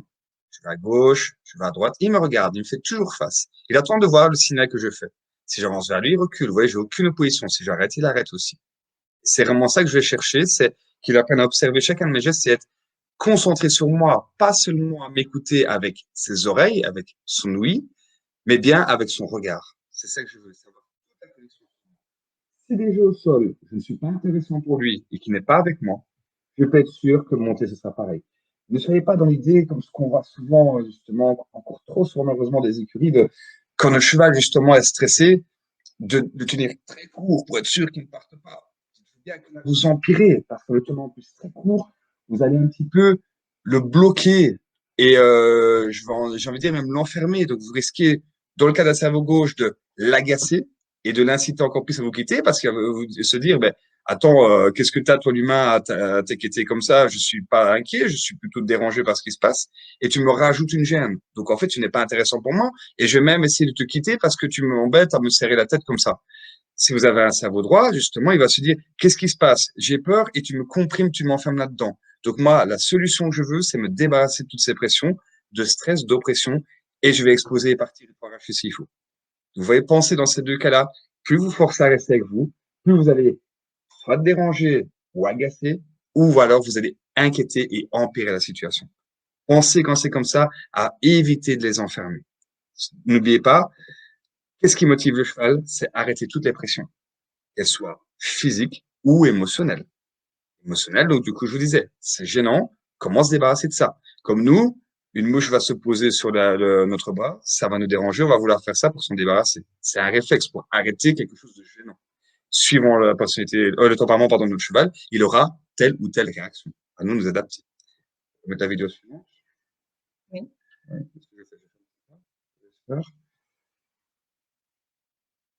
Oui, ça c'est vraiment des bases, ce que vous voyez dans la vidéo. Je vais vraiment demander à un poulain, hein, même d'un an et demi, ou même d'un an, c'est cette base-là. Et vous voyez, après, on passe à la suite où je vais expérimenter ça dans, par exemple, la marche en main. Où je vérifie toujours, vous voyez, de temps en temps, j'écarte mes coudes pour voir si mon cheval est capable de pouvoir marcher à côté de moi, à la hauteur que je lui demandais. Et vous voyez que maintenant, je l'ai détendu. Là, il est capable de suivre mes pieds. Si mes pieds s'arrêtent, il va s'arrêter. Si mes pieds vont reculer, il va reculer. Si mes pieds avancent, il avance. Si mes pieds s'arrêtent, il s'arrête. Vous voyez, je ne suis pas en train de tenir très court. Parce qu'il est connecté à moi, il attend de voir la consigne suivante. C'est mes pieds qui contrôlent ses pieds. Il est concentré sur moi. Donc, du coup, je n'ai pas besoin d'artifice. Là, je suis capable d'aller à gauche, à droite. Vous voyez, je le repousse un peu s'il vient m'envahir. Et je surveille, vous voyez, de temps en temps avec mes coudes, justement, qu'il ne soit pas dans mon espace. Parce que parfois, justement, notre espace personnel, c'est un cheval qui nous bouscule. Et là, justement, pensez bien que si vous bousculez et que vous ne dites rien, ce qui va se passer, c'est que lui peut apprendre que venir dans vos pas peut être une solution. Mais attention qu'à long terme, ça peut être embêtant, voire même dangereux pour vous. J'en profite aussi pour revenir sur ce que je disais tout à l'heure. Le fait de tenir mon cheval très court, je vais en plus l'inciter à venir sur moi. Mon cheval est distrait, regarde à l'extérieur. Si je tire sur ma main pour l'obliger à me regarder, je le tire sur moi. Et du coup, je lui apprends en fait à me pousser. Donc, je ne peux pas lui en vouloir de me pousser, puisque c'est moi qui lui dis pousse-moi. En le tenant très court, en le tirant pour l'obliger à me regarder. Donc, du coup, lui, il risque d'apprendre, je peux te pousser. Si je peux te pousser, ben, du coup, en fait, ça peut être une idée intéressante pour moi, potentielle, une réponse potentielle. Donc, du coup, ben, je vais même après te pousser et vraiment le faire. Et là, du coup, il apprendra même à vous oublier. En gros, qu'est-ce qui va se passer? C'est que il se dit, je peux te pousser, tu ne dis rien. Ben, du coup, s'il y a un problème sur ma droite et toi, tu es sur ma gauche, ben, j'ai deux options. Ce sera donc soit t'éviter, mais je ne t'évite pas puisque je peux te pousser, ou alors m'éloigner du problème. Donc, je vais même sauter dans tes bras. Et sauter dans vos bras parce que vous aurez oublié. Parce que il peut vous bousculer, il peut faire n'importe quoi, vous ne direz rien. Vous, en gros, vous ne servez à rien. C'est ce qu'il va vous dire. Tout du coup, c'est ça. Il préfère dire, je me débarrasse du problème plutôt que de t'écouter. Que si par contre, vous voyez, comme on voit dans la vidéo, il comprend que s'il me bouscule, je vais le gêner, il va se dire, oh, attention, il y a un humain à côté de moi. Je dois faire attention parce que si je le pousse, il va me déranger. Donc, je vais plutôt contourner mon humain, regarder c'est quoi le truc embêtant. Et si il sait, entre guillemets, me contourner, il me montre qu'en même temps, ne m'oublie pas. Donc, s'il ne m'oublie pas, je peux du coup l'aider à gérer une situation potentiellement inquiétante. Si, logiquement, évidemment, il m'oublie dès le début, ben, je ne peux pas l'aider, puisque je ne suis pas là pour lui. Vous voyez vraiment la différence? Alors, on va voir encore la suite de la vidéo. C'est pour passer, je fais comment? Ok. Ici. Oui, c'est ça. Alors là, dans l'idée, non, c'est la même. Ça m'a déjà vu. Voilà, c'est la 18. Voilà. Alors là, en même temps, donc vous voyez, je suis capable de le gérer, entre guillemets, au niveau émotionnel, enfin, suggestion, dans le sens quand je bouge mes pieds, il me regarde, donc j'ai pas besoin de ce côté mécanique de ma manche. Mais en même temps, je vais m'assurer et vérifier si vraiment il répond positivement à des pressions que j'appelle entre guillemets mécaniques par sensation, par contact. Donc en gros, je vais essayer de voir, tiens, quand je mets une pression avec ma main sur ton école au niveau de ta nuque, est-ce que tu cèdes? Est-ce que tu réponds positivement? Beaucoup de chevaux n'apprennent pas en fait à céder de cette manière parce que simplement on leur a pas expliqué. C'est comme un cheval qui tire au renard. Il tire au renard parce qu'il leur a appris involontairement à tirer au renard. Qu'est-ce que je veux dire là-bas? C'est que si lui, il se dit, ben, tu me tiens tout le temps court, par exemple. Moi, je vois que quand je suis avec toi, le licol serre sur ma tête. Quand je tire derrière toi, ça tire sur ma tête. Quand je te dépasse et que je te tire en avant, ça tire sur ma tête. Ça tire tout le temps sur ma tête. Donc, du coup, il va se dire, bah, en fait, en gros, céder, venir près de toi ou ne pas venir près de toi, c'est pas et la pression reste. Donc, je dois peut-être trouver une autre solution pour me débarrasser de la pression. Qui peut être, par exemple, tirer une bonne fois en avant. Il tire une bonne fois, vous êtes obligé de lâcher votre longe parce qu'il va trop vite. Du coup, votre longe étant lâchée, la pression est partie sur sa tête. Je reviens, n'oubliez pas, le cheval est motivé par le relâchement de la pression. Donc pour lui, il va se dire, OK, en fait, j'ai tiré, la pression est partie. C'est une solution intéressante pour moi. Ou alors tirer en arrière, peu importe. Et donc, du coup, vous appliquez ça à votre cheval qui est attaché au mur. Il est attaché, il recule, il tend la longe. Il va du coup en plus développer une sorte de réflexe d'opposition parce que la longe va se tendre brusquement. Donc, il sera encore plus motivé à vouloir tirer. Et il va se dire, ben, la pression est là. Ben, OK, moi, je sais bien que je ne dois rien faire dans cette pression, voire même aller contre cette pression, parce que je me suis souvenu que en tirant sur la longe, la pression était partie. Du coup, ben, je devrais peut-être tirer, tirer, tirer, tirer. On va voir. Votre longe, votre licol va casser. La pression est partie. Pour lui, OK, c'est cette solution que je dois faire, cette réponse pour me débarrasser de la pression sur ma tête. Et ça que vous allez observer quand vous êtes ce cas de figure, du cheval qui va même répéter, c'est que vous allez l'attacher, il va rester 5-10 minutes, il va tirer, la longe casse, OK, la pression est partie. Et vous allez voir qu'il va être à l'arrêt. Ou alors il va peut-être aller se balader un petit peu, à gauche, à droite dans l'écurie, peu importe. Mais il sera pas en stress. Quand vous avez vraiment un cheval, par contre, qui est plutôt droit, parce que c'est plutôt un gauche qui va faire ça, un droit, il va être là, reculer, mon Dieu, tirer. La longe va casser, il va partir, vous serez plus au galop. Parce que là, ça sera du gros stress qui va provoquer ça. Que le gauche, il va répéter. S'il voit que une fois, 5 fois, 10 fois, 30 fois, ça a marché parce que tirer a arrêté la pression, il va le répéter de plus en plus souvent. Donc, avant d'arriver dans ce cas de figure-là, vous devez vraiment vérifier que déjà, il est appris à se débarrasser de la pression positivement, de la manière que vous espérez qu'il cède. Donc, vous voyez, c'est ça l'intérêt de ce que je viens de montrer dans la vidéo. Je mets une pression sur ta nuque. Si tu cèdes vers le bas, que tu lâches donc la pression s'en va. Donc, ce n'est pas tirer contre la pression qui va arrêter, c'est céder à la pression qui est la bonne solution. Et c'est pour ça que du coup, attache ça pareil, il va comprendre, OK, je tire, je sais que pour arrêter cette pression, il faut que je cède, que j'aille donc en avant. OK, j'ai avancé, la pression est partie. Donc tirer n'est pas une bonne idée pour moi. Et ça, il saura le faire parce que je l'aurai appris. Ça, à vous, à toujours prendre notre responsabilité de leur expliquer, de leur apprendre à nos chevaux. Ils ne sont pas devins dès le début, ils ont besoin qu'on leur explique. Et surtout, n'oubliez pas qu'ils vont malheureusement plus souvent apprendre les mauvaises choses que les bonnes choses. Simplement parce qu'ils sont guidés dans leur instinct toujours par leur cerveau reptilien, de côté instinctif, impulsif. Ils vont dire, OK, j'ai ça, je tire, OK, ça marche, c'est bon. Camille demande comment réagir si un cheval tire quand il est attaché alors. Alors, justement, pour ça, Camille, tu vois, comme je l'ai expliqué, il faut déjà lui apprendre à céder positivement, comme je fais par exemple, toi, dans la vidéo, à céder vers le bas, ou par exemple, dans la marche en main. Tu peux tester, tiens, quand tu tiens avec ta longe relativement détendue, est-ce que tu peux tendre la longe en accélérant un petit peu tes pieds? Et du coup, quand ta longe se tend, quelle réaction ton cheval va avoir? Alors, on se comprend, j'ai pas eu de tirer une bonne fois sec, hein, parce que là, sinon, il va pas apprécier. Mais si tu mets une pression de plus en plus forte, progressive, et que tu vois que ton cheval ne réagit pas, voire même pire, tire en arrière, là, ton idée, c'est d'essayer de ne pas lâcher la pression. Tu vas garder le contact. Ajouter éventuellement de la gêne avec ton stick ou ta cordelette derrière ses fesses pour lui faire comprendre, non, avance, ne va pas en arrière, on ne t'oppose pas. Et quand, par contre, ton cheval décidera donc d'accélérer pour lâcher la pression, là, tu feras un arrêt et une récompense, un renforcement positif pour le motiver à céder. Et après, dans la tâche que tu peux leur faire, moi j'aime beaucoup ce système-là, c'est déjà en fait passer ta longe dans l'anneau du mur.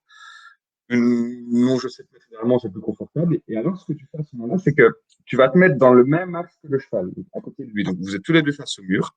Tu te décales un peu assez hauteur, et tu vas commencer en fait à prendre ta longe progressivement. Donc, ta longe, forcément, passant dans l'anneau, tu l'attends, donc le cheval, tu vois, ça va tirer de plus en plus fort. Quand tu vas voir que cette pression va agir sur sa tête, si tu vois que comme réponse, il te propose d'avancer, tu vas lâcher pour dire oui, c'est ça que je voulais que tu fasses quand la longe se tend. Si par contre il se passe rien, tu vas maintenir la pression. Et éventuellement, avec un petit stick, tu peux toucher un peu sa coupe pour l'inciter à avancer. Dès qu'il avance, tu arrêtes tout. Comme ça, il va comprendre que céder arrêtera la pression. Et alors, dans le détail, personnellement, moi, j'aime beaucoup les élastiques. Alors, je sais bien que c'est assez critiqué pour une question de sécurité, mais de nouveau, ce point élastique, pensez à prendre. Les caoutchoucs, les élastiques sont encore différents. Oui, pardon, caoutchouc, autant pour moi. Les caoutchoucs, justement, à la tâche, parce qu'il y a différentes qualités. Il y en a certains, en fait, ceux que j'aime bien, vous allez même avoir dans le détail, en fait, un dessin où il y a un côté, donc, où il y a un mur qui est dessiné, l'autre côté, une tête de cheval. C'est prévu exprès pour que, justement, si votre caoutchouc, c'est ça que tu dis, enfin, ton caoutchouc, commence à s'abîmer, si ça doit casser, ça cassera du côté de votre cheval. Donc, l'élastique ira vers le mur, pas vers votre cheval. Et j'aime bien l'élastique dans le sens que il fait un petit peu comme nous avec notre longe. Il met une pression progressive parce qu'en fait, ce qui incite le cheval à tirer au renard, c'est quand il recule et que la longe se tend brusquement. Là, il y a un réflexe d'opposition assez fort qui va se développer. Donc, l'élastique, par contre, lui, la tension est progressive. Et en plus, quand votre cheval réavance vers le mur, la pression diminue de plus en plus. Donc, vous allez avoir le même effet qu'avec votre longe. Ça, j'aime beaucoup faire ça. Bien entendu, j'insiste, je vais pas attacher un cheval qui n'aura pas appris à répondre positivement, aux pressions. Vous voyez qu'avant, je vais l'entraîner, comme je l'expliquais, par céder vers le bas, dans la marche en main, tout ça aussi, pour, au final, faire ça au mur. J'espère que ça répond à votre question. Est-ce qu'il y a encore Donc, autre chose? Camille, dire que super, merci pour l'éducation. Et si c'est une réaction de peur malgré le fait qu'on l'a éduqué sur le côté. Une réaction de peur. Donc là, il faudrait plutôt travailler les peurs non attachées. Donc, je ne sais pas si, par exemple, il a peur du tapis de selle parce que c'est un jeune cheval et qu'on lui a pas encore mis le tapis de selle. Ça, Camille, il faudrait que tu travailles plutôt en piste au niveau de la désensibilisation au tapis de selle. Donc, d'une part, tu lui apprends à ne pas se lier au renard à la tâche d'un côté, à ne plus avoir peur du tapis de selle de l'autre côté quand il n'est pas attaché, et après seulement tu peux approcher le tapis de selle quand il est à la tâche. Et ça, de même pour le spray, la selle, le bruit de la sangle, ou tout ce qui pourrait se passer près de la tâche. Est-ce que ça répond à ta question, Camille? Et après, Camille, en même temps, ce qu'il faut te dire, c'est que si tu as un cheval qui est plutôt cerveau droit, donc tu vas dans la fuite, l'attacher, en fait, sera pas une bonne idée parce que justement, comme Claire vient de dire, c'est mieux de faire ça dans la piste parce que attaché, il va se sentir un peu coincé, pris au piège, tu vois. Donc, ça peut être, du coup, associé à un espace stressant qu'il va absolument quitter. Donc ça, c'est pour ça, il faut vraiment, pour ça, bien le préparer. Le fait d'être dans la piste, tu vois, il va se sentir un peu plus libre, moins bloqué. Donc, du coup, c'est ça. Vois dans la piste, si dans la piste, c'est OK, et vraiment bien OK, là, tu peux envisager de le faire à la tâche. Prépare toujours avant. Ça Voilà. répond à ta question, c'est parfait. Merci. On a une autre question pour remonter, mais j'attends des détails, donc je te laisse continuer ta vidéo. OK, je poursuis alors.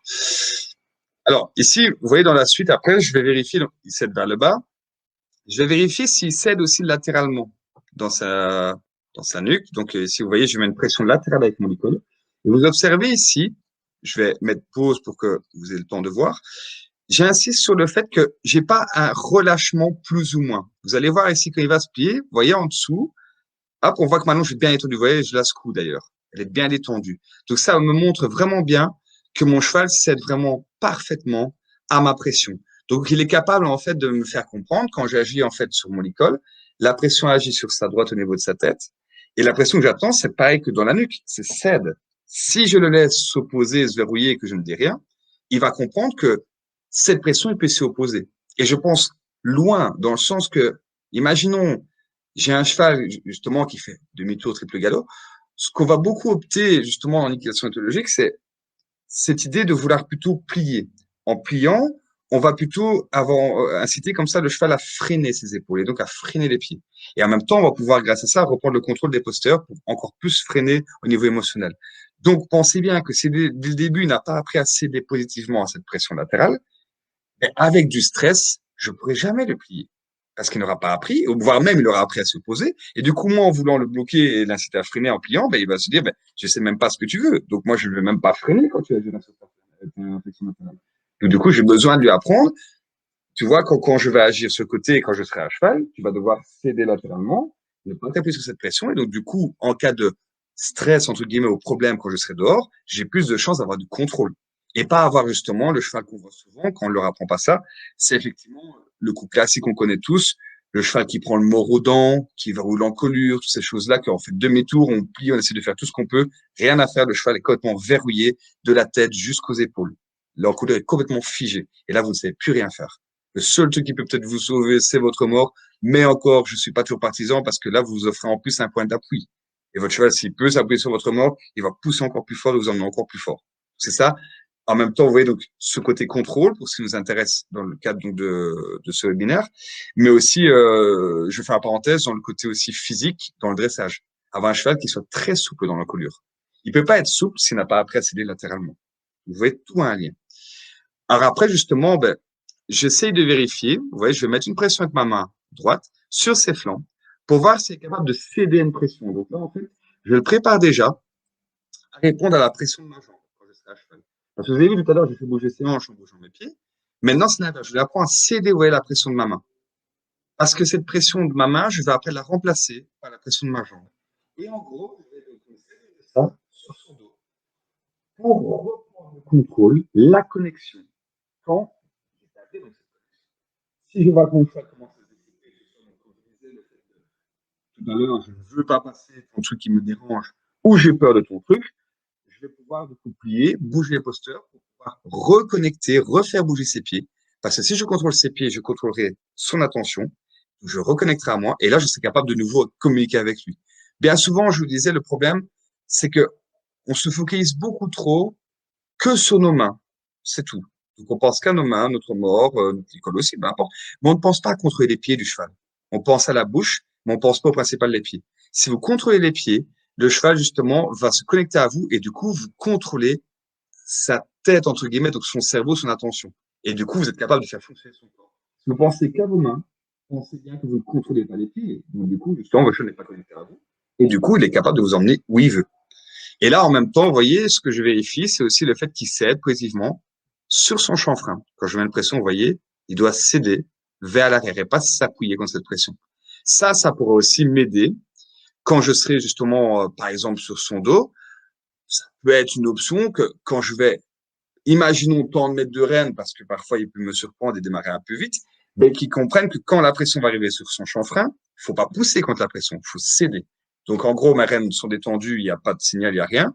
Je tends mes rênes, la pression arrive sur son chanfrein, lui il va se dire pas pousser là-dessus, céder, du coup il va freiner. Ça va l'aider. C'est comme quand vous êtes avec votre mort, c'est la même chose. Si vous tendez vos rênes sur votre mort et votre cheval vous met, imaginons 10, 15 mètres avant de s'arrêter, dites-vous bien qu'il vous fait comprendre, quand tu tends tes rênes, je pousse sur ta main. Je ne cède pas à ta main. Parce que je mets 10, 15 mètres avant de m'arrêter. Normalement, c'est pareil, vous tendez vos rênes, ça doit s'arrêter tout de suite. S'il comprend qu'il peut pousser parce que vous n'allez rien dire, il va du coup apprendre qu'il peut s'opposer à cette pression. S'il peut s'opposer, pensez bien qu'en cas de stress de nouveau ou de problème, vous allez tendre vos rênes, il va vous dire non, non, non, non, je ne m'arrête pas, moi je pars. Puisque de la pression, de la pression que tu mets, je sais que je peux la discuter. Donc, je vais m'arrêter quand je veux bien. Et si tu tends, ben, si j'ai pas envie, je m'arrête pas et je pousse comme ça. Ça, faites bien attention, que ça c'est toujours positivement. Là, c'est vraiment, vous avez tout un travail d'éducation à faire avant de pouvoir gérer une situation potentiellement inquiétante, stressante. C'est bien pour cette vidéo-là. On va en mettre une autre. Okay. Là, donc, vous voyez, j'ai fait cette préparation. Vous voyez, à la fin, je laisse même un petit peu mâchouiller, un peu se détendre. Ça, il avait bien fait. Et là, justement, je voulais que vous voyiez un petit peu la désensibilisation, un petit peu à cordolette. Donc, ici, on a plutôt un cerveau gauche, vous voyez, qui est pas très inquiet. Donc, vous voyez, je vais commencer au début par faire un peu bouger sur son corps, sur son dos, dans ses jambes. Là, je fais un peu reculer, vous voyez, s'il a envie de m'envahir un petit peu. Vous voyez, le côté gauche, spontané, hein, il n'est pas timide du tout. Hein, venir sur moi, ça ne le dérange pas. Et alors, vous allez voir que jusque-là, c'est pas trop mal. Et après, il va avoir un petit doute. Vous allez voir sur sa tête. Vous voyez, quand je commence à faire ça là, ça va encore. Vous voyez, ah, il vient de faire un petit mouvement de tête. Et après, je vais faire autre chose. Vous allez voir, je vais faire bouger mon ciel dans l'autre sens. Je fais un peu ce que j'appelle l'hélicoptère. Vous allez voir comme ça. Et hop, vous voyez, hop, il va lever la tête. Là, oh, mon Dieu, là, ça me dérange ce que tu fais. Vous voyez, je n'ai pas du gros stress, mais il est quand même dérangé par ça. Donc, du coup, vous voyez, je vais continuer. Parce que là, il observe, donc ça m'intéresse. Il est pas parti. Là, il observe. Mais il a aussi appris à observer. Attention, il est éduqué aussi en partie. Du coup, vous voyez, je vais continuer et je vais attendre qu'il se décontracte. Vous allez voir ici la décontraction. Ça va être, par exemple, la baisse d'encolure. Hop, vous voyez, il va faire ça, là, je fais pause. Là, il va se dire, OK, je suis pas trop avec ce que tu fais. Je lui laisse le temps d'observer, de comprendre qu'il n'y a pas de danger. Il dit, d'accord, ça va. Vous voyez, après, j'ai le mâchouillement. Deuxième zone de décontraction. Là, que décontracté. Et du coup, vous voyez, je refais, il n'y a plus de réaction. Là, du coup, il se dit, OK, ça va, j'ai compris. Donc, vous voyez, quand il y a un doute, ce que je veux, vous voyez la différence que j'ai tout à l'heure, c'est que je fais rien, il est tête basse, relax. Je fais aller ma cordelette, voir ici. Il change pas d'attitude. Vous voyez, ça reste pareil. Il a pas relevé la tête, il a pas fait comme avant. Donc là, c'est sa façon de me faire comprendre. OK, c'est bon, j'ai compris ton truc, ça veut rien dire. Et j'aime bien après terminer par une association positive, vous voyez, où je vais venir près de lui, lancer et déposer sur le dos. Lui, comme ça, va comprendre cette cordelette. Tu ne dois pas en avoir peur. Elle vient pour caresser. Alors, bien entendu, ce que je veux aussi que vous voyez, c'est l'attitude que j'ai. C'est que je suis très relax. Donc, on va refaire un petit peu ce passage-là pour que vous observiez vraiment au niveau de mon corps. Vous voyez, mon bras gauche, même mes jambes sont détendues. Je suis très détendu. Pour lui, il se dit, OK, il n'y a pas de problème. Tout à l'heure, quand je voulais faire bouger ses pieds, par contre, j'étais dynamique dans mon corps. Donc, lui va comprendre, OK, si tu es relax, ce que tu fais, en fait, rien dire. Donc, je ne veux pas qu'il ait pas mon corps. Par contre, si je me mets dynamique dans mon corps et que je vais le toucher, éventuellement, si j'en ai besoin, je veux quand même qu'il réagisse. Donc ça, je veux vraiment, en fait, avoir le phénomène que mon cheval reste sensible, mais pas fouillant mon matériel. C'est deux choses différentes. C'est comme le truc qu'on me dit encore trop souvent, surtout avec les chevaux de sport.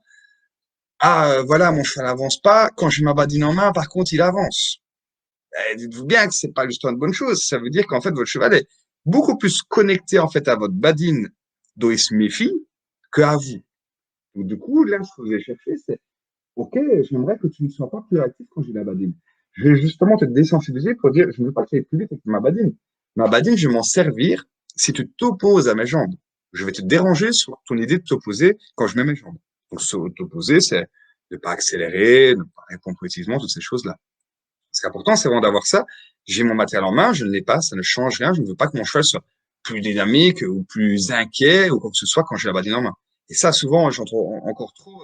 On me dit, ah oui, mais c'est bien, j'ai la badine en main. Justement, si c'est bien, vous avez la badine en main, dites-vous bien, c'est pas vous qui êtes intéressant, c'est la badine. Oui, vous oubliez complètement. Là, t'as ce truc-là en main, là, j'écoute. Mais sinon, je t'écoute pas. Donc là, c'est-à-dire que le respect pour vous, il ne l'a pas vraiment. Ou inversement, avec un cerveau droit, j'ai la badine en main, il a peur, bien, il est en train de fuir votre badine. Donc, après, lui, elle lui dire, ne fuis pas ce truc-là. Je peux m'en servir pour te déranger par moment, mais je veux pas que tu sois fuyant.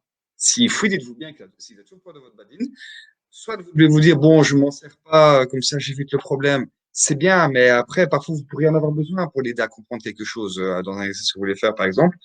Et alors, si à l'inverse, vous dites, bon, ok, je vais prendre et tant pis s'il a peur, vous avez un chat qui va être tout le temps figé dans son corps, stressé, tendu, qui va mal fonctionner parce qu'il est omnibulé par cette badine et il va en avoir peur parce qu'on ne lui a pas expliqué qu'il ne faut pas en avoir peur.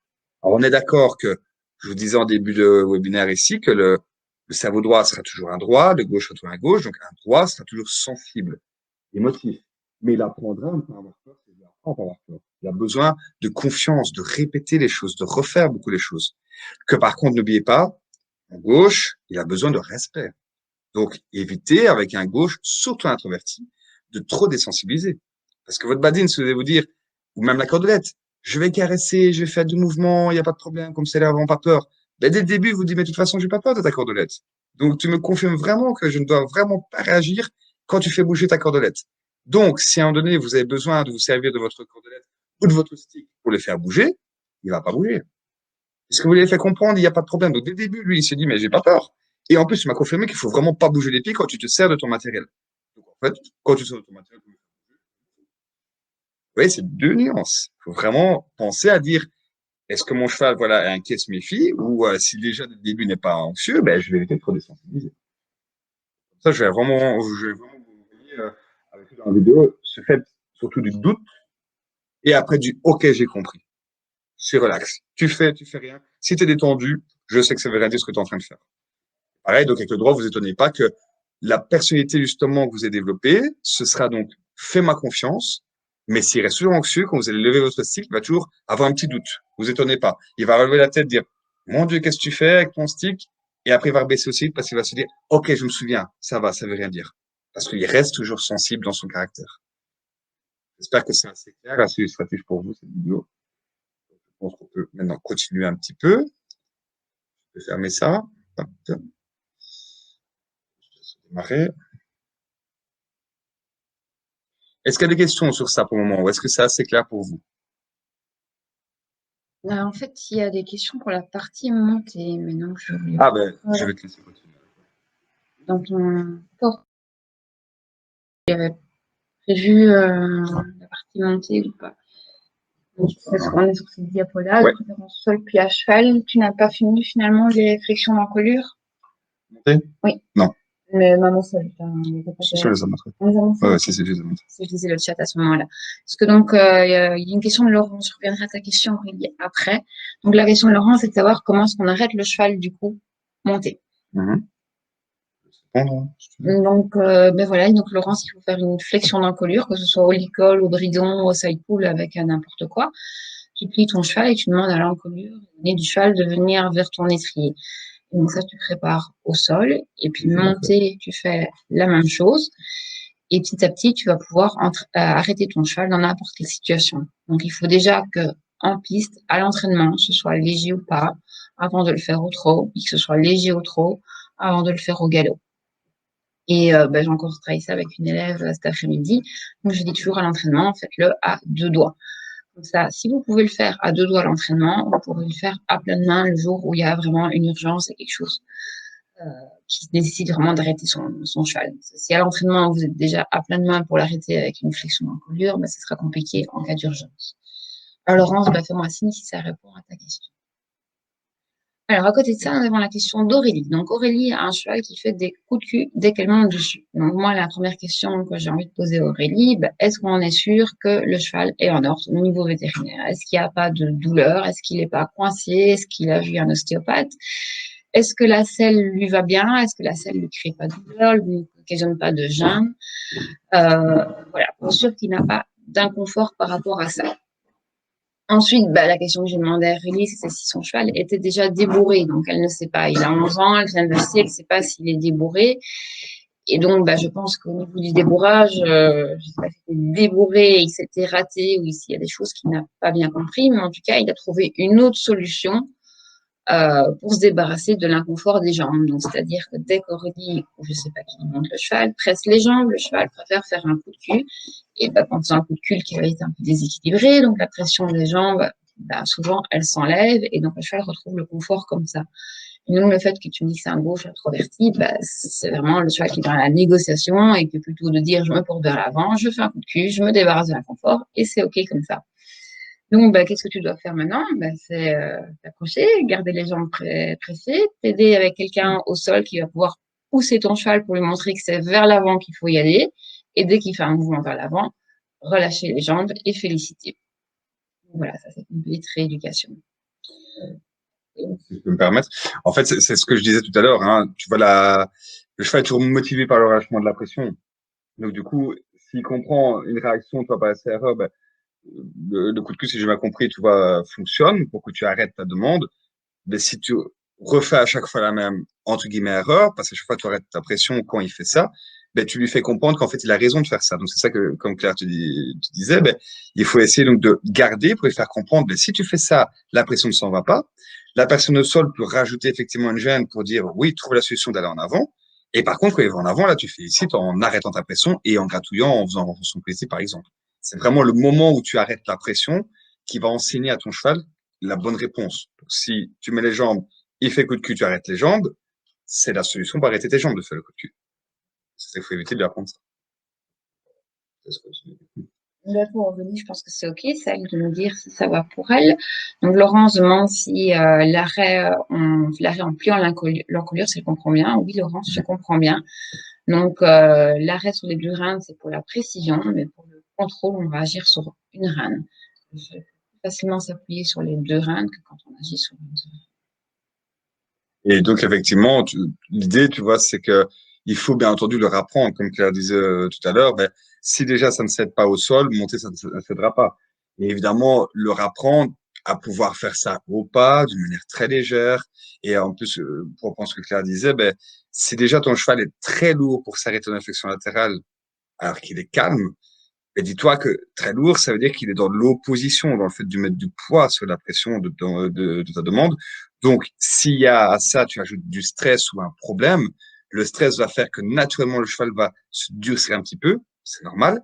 Donc, du coup, tu n'auras plus de réponse du tout. Que si tu l'as déjà sensible quand il est calme, tu as plus de chances d'avoir vraiment le contrôle, comme tu disais, de devoir même aller à pleine main si vraiment il y a besoin pour pouvoir garder la connexion. On va travailler ça. Merci. Parfait. Et la réponse. Très bien. On va poursuivre alors. Il n'y avait pas d'autres questions? Non, c'est parfait. Ça, c'est pour moi. Voilà, je passe la main à Claire. Donc, je propose aussi de travailler dans certains cas avec le clicker training. Attends, je vais juste lire la réponse d'Aurélie. Super, je vais lui faire une visite ostéopathique et voir, car je pense que la scène ne lui convient pas. Ok, mais sur un gauche introverti, je pense qu'il y a aussi beaucoup de négociations et il a trouvé plus de facilité. Comment faire pour rien faire, le gauche introverti? Voilà.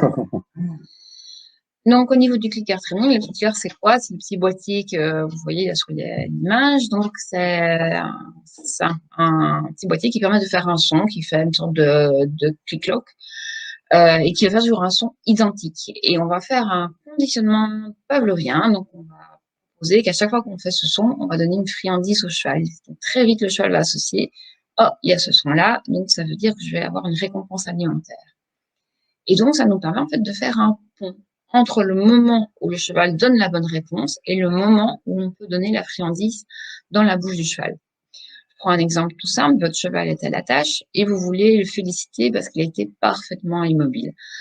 Donc, qu'est-ce que vous faites? Vous allez dans votre poche chercher votre récompense alimentaire. À ce moment-là, le cheval gratte et vous lui donnez la récompense alimentaire. Qu'est-ce qui se passe? Vous avez récompensé le fait que le cheval gratte. Autre cas, on prend le clicker. Avec le petit bracelet, c'est facile, ça reste accroché au poignet.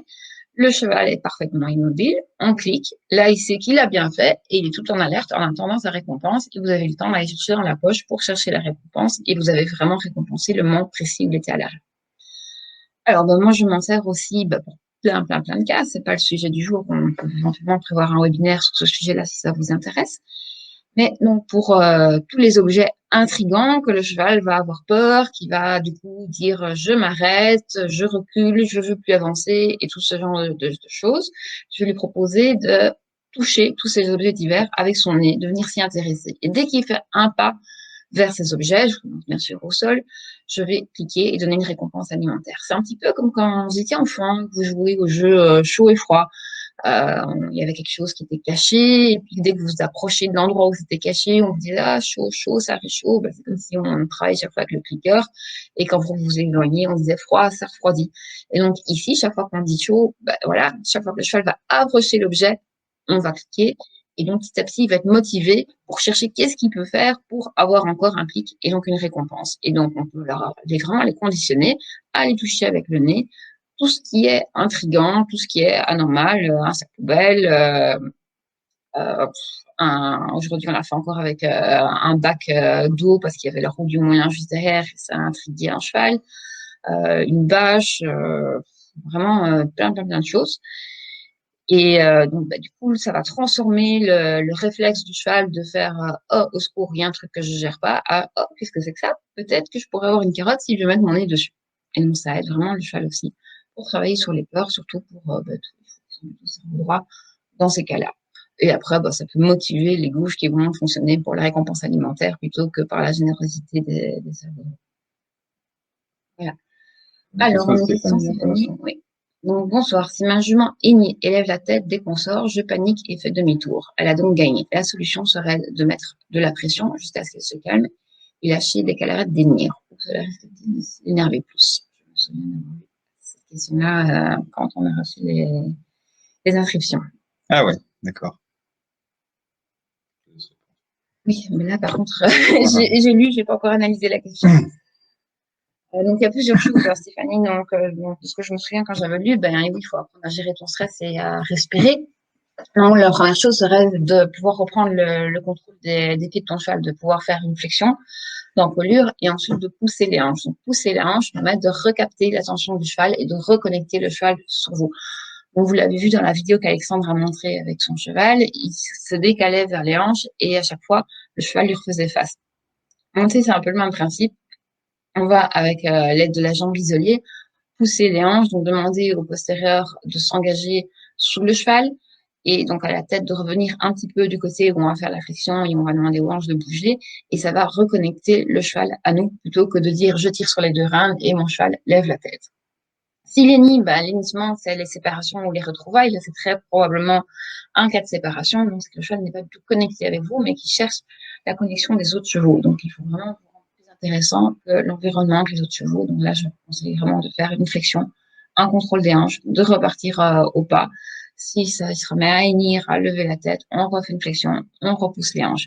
Et même si au départ, ça se contente de faire des allers-retours devant l'écurie de plus en plus loin dès que le cheval est un peu plus calme ou de revenir vers l'écurie pour avoir quelque chose de positif dès que le cheval donne une bonne réponse. Est-ce que tu veux rajouter quelque chose? Oui, bien sûr. J'étais en train de penser à ça, pardon, dans le sens que fais attention que tu dois pas te dire que si tu rentres, elle a gagné. Parce que j'en profite aussi pour le rappeler que c'est pas une question, toi, de victoire ou de défaite. Dans le sens qu'il faut savoir, déjà au niveau cérébral, les chevaux, je vous disais, ils ont que le côté cerveau reptilien. Donc forcément, ils font l'instinctif. Elle peut pas, comme nous, tu vois, préméditer des choses, parce que nous, on a ce qu'on appelle notre cortex frontal, qui nous permet de commander tout ce qui est notre logique, la projection dans le futur, anticiper des choses, planifier des choses. le cheval, il peut pas faire ça parce qu'il n'a pas cette fonction-là dans son cerveau. Il fait juste ce côté reptilien comme nous, ce qu'on fait parfois dans l'impulsivité, des choses où on réfléchit pas, sur l'énervement, peu importe, et qu'après, on a notre logique de dire, mais pourquoi j'ai fait ça? Le cheval, il peut pas raisonner comme ça, il peut pas se projeter dans le futur.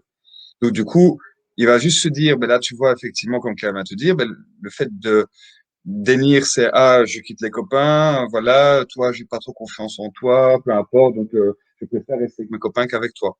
Donc, la question plutôt à te poser, c'est effectivement, est-ce que mon cheval me fait assez confiance ou me respecte assez? Parce que du coup, tu peux très bien avoir le fait de dire, écoute, toi, de toute façon, je m'en fiche, voilà, et je préfère être avec mes potes en prairie plutôt que d'aller balader avec toi. Je connais pas ta situation, mais ce serait intéressant de se poser la question.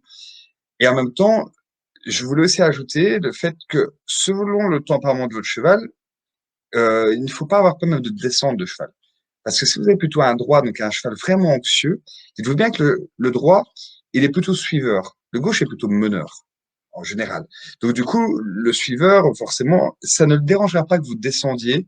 Et si vous voyez un donné qu'il a vraiment trop de stress, descendez, passez devant lui pour lui montrer. Ça va beaucoup le rassurer et renforcer la confiance avec vous.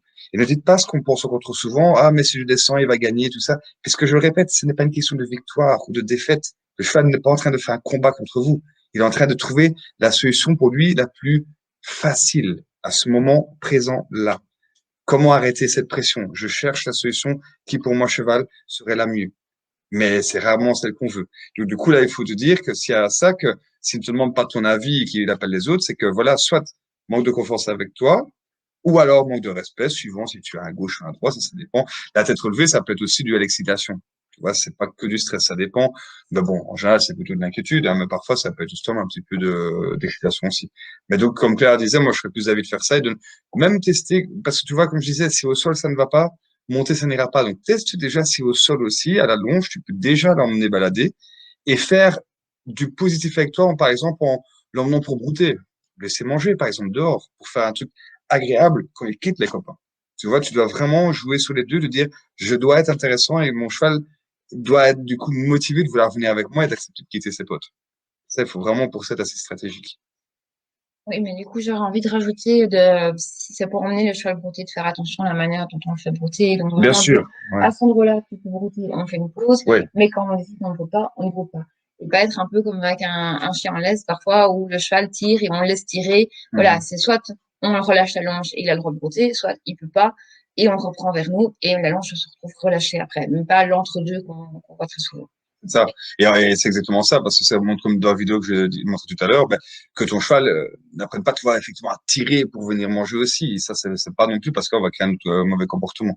Et alors, effectivement, parce que je lisais aussi ta question, euh, donc oui, ton boulot, c'est bien entendu de gêner la mauvaise réponse que ton cheval peut faire, mais pas d'inquiéter.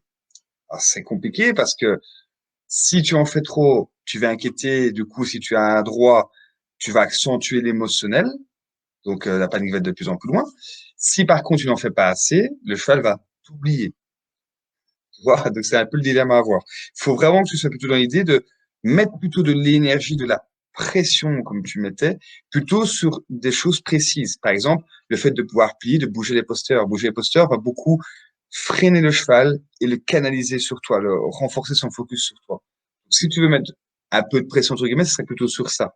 Mais en appliquant avec des principes bien précis qui sont un peu difficiles à expliquer comme ça, mais je serais vraiment dans ce optique-là, tu vois, de mettre la pression. Oui, tu peux, pas trop, mais surtout pas n'importe comment. Sinon, là, c'est sûr que tu vas amplifier le stress et là, ça va être l'explosion complète.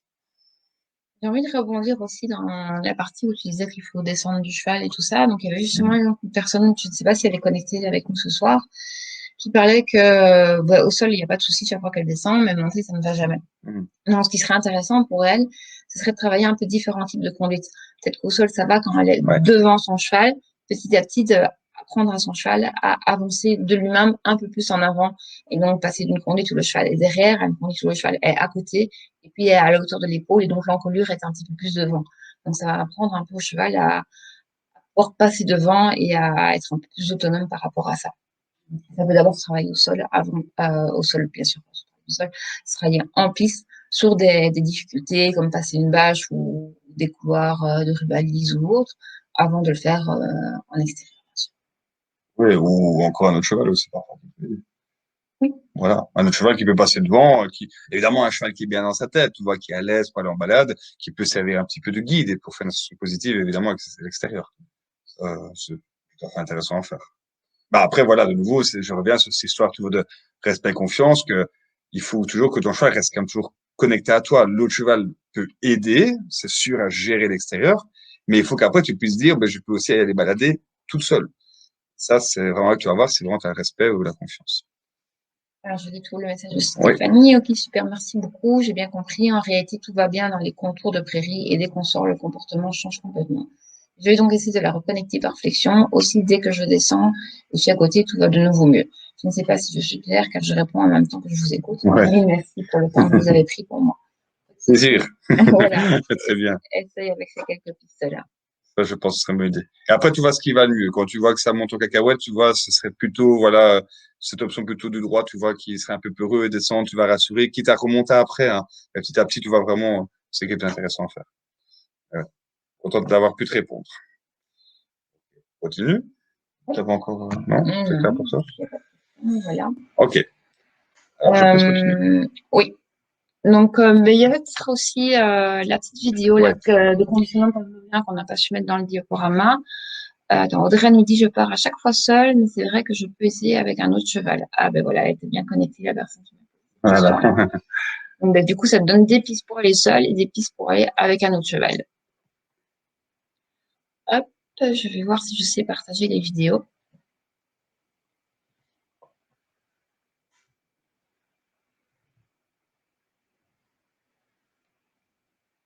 Euh,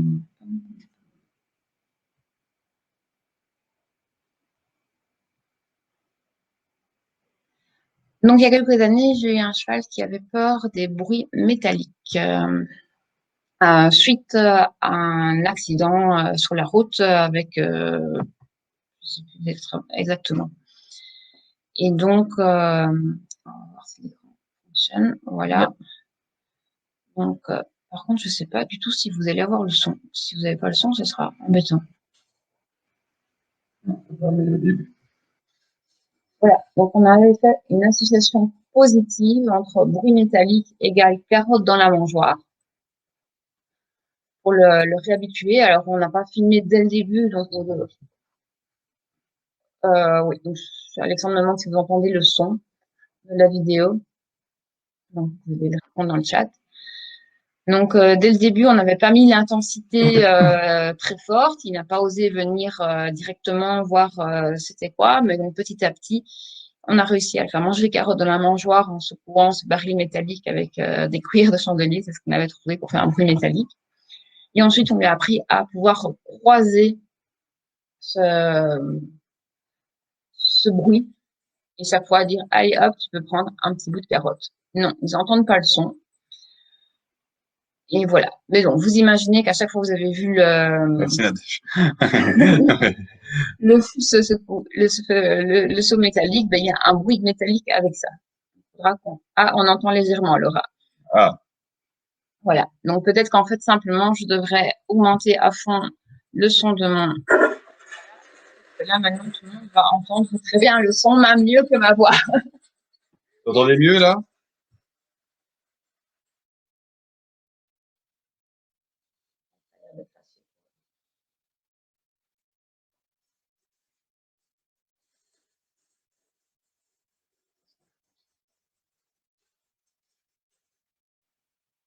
Vous avez mieux entendu?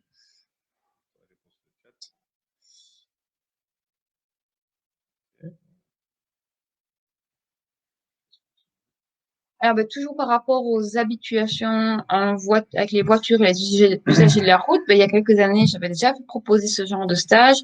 Et donc, on avait fait à l'époque un petit montage. Je voulais vous partager le petit montage pour ceux qui ne l'auraient pas vu.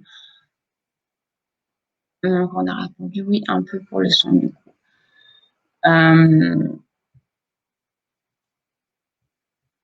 Donc, voilà. On va le mettre en plein écran.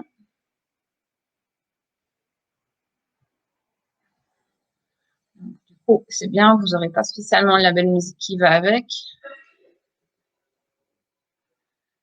Donc voilà, le stage spécial de sensibilisation, c'était parti en piste. des parties sur la route. On va donner une récompense alimentaire depuis les voitures pour commencer.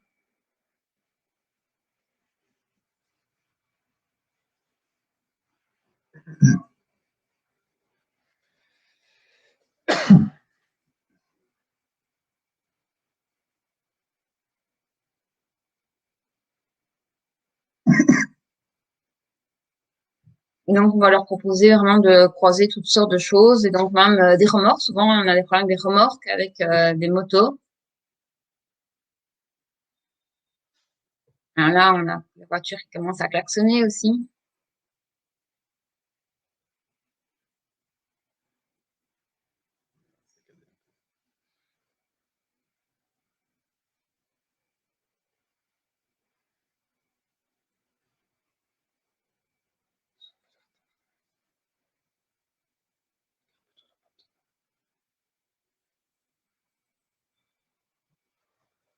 Je regarde cette vidéo-là pour qu'on s'en.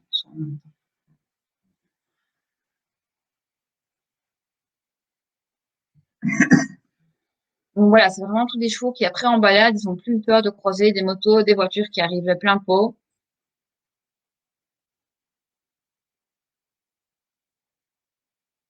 Ah, ici, on a fait avec une poussette parce qu'on a quelqu'un qui avait dit que le cheval avait eu peur de la poussette.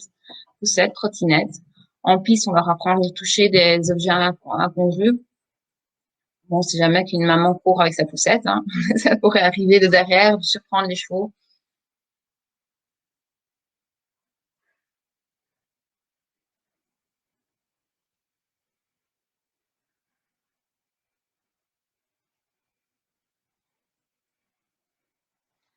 Alors, si le cheval réagit mal, ben, on prend des voitures complices, bien sûr. Hein, donc, on commence en roulant tout doucement jusqu'à ce qu'ils comprennent qu'il y a une carotte qui va sortir de là.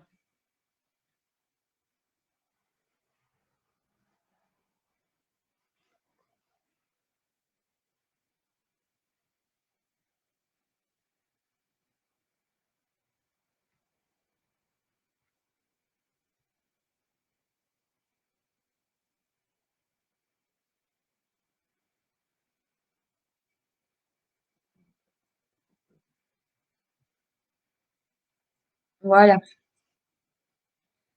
Alors, ici, effectivement, pour répondre à ta question, Laurence, ben, enfin, ta remarque plutôt, dis-toi bien que les chevaux ont déjà été un peu préparés à ça, déjà en piste, comme tu vois, à gérer plein de situations, une bâche, un rideau, peu importe, où on leur apprend à gérer. Et ensuite, ce qu'on va faire justement, c'est l'idée de faire ça en extérieur. Mais déjà, tout ce qui est, tu vois, tracteur, véhicule, tout ça, on peut déjà le faire aussi dans une piste. On a la possibilité, on a déjà dû le faire quand on avait vraiment des chevaux qui étaient très très anxieux, on va dire, avec des véhicules agricoles, par exemple. Ça, on a fait ça en plus pour une question de sécurité. Et après, on va en extérieur, vraiment hors de l'écurie. Et on les prépare, comme Claire disait, dans le sens qu'on fait une association positive. Donc, le tracteur donne une carotte et évidemment, il y a un conducteur complice, on appelle ça, qui est là pour ça, qui lui va s'arrêter, qui ne va pas surexposer le cheval, dans le sens de faire du bruit excessif, alors que le cheval est déjà trop dans l'émotionnel, on va adapter. Là, tu vois, on montre effectivement une moto, une voiture qui freine brusquement, mais on a préparé les chevaux déjà à apprendre c'est quoi une voiture. La voiture n'est pas inquiétante, elle est agréable. Et du coup, après, c'est comme je le disais tout à l'heure, comme avec la cordelette, ben, si l'objet n'est pas inquiétant, ben, l'objet après qui bouge, est-ce qu'il est inquiétant? Ben non, c'est toujours pareil, il bouge vite, et il vient quand même donner des carottes, donc il associe du positif. Tout ça, évidemment, est préparé avant. Et sinon, on va pas se jeter dans la gueule du loup.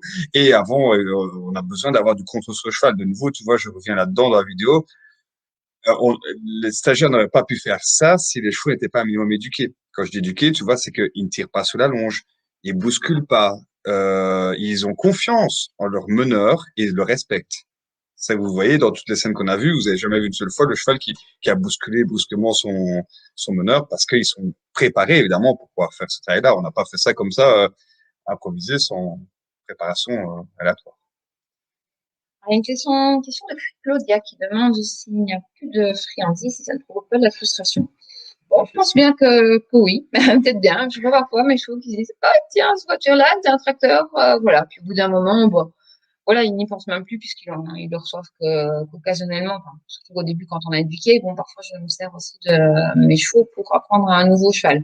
Donc, j'ai eu l'été passé un cheval qui avait vraiment peur des tracteurs et qui n'osait pas approcher les tracteurs. Et donc, je me suis servi d'un de mes chevaux pour lui montrer qu'on pouvait approcher les tracteurs et qu'en plus, on recevait à manger à côté du tracteur. Donc voilà, il avait de nouveau très envie d'approcher les tracteurs pour recevoir des récompenses alimentaires, quitte à mettre sa tête dans le tracteur, pas de souci. Il fallait faire gaffe à ne pas l'écraser avec la herse.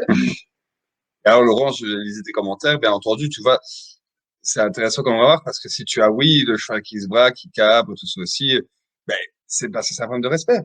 C'est que ton cheval a appris qu'il pouvait s'opposer à tes gènes parce que bien souvent, ton cabré vient, par exemple, parce que quand ton cheval, par exemple, recule, tu mets les jambes pour remettre en avant. Et donc, la réponse que ton cheval propose au lieu d'avancer, c'est cabrer pour s'opposer à tes jambes.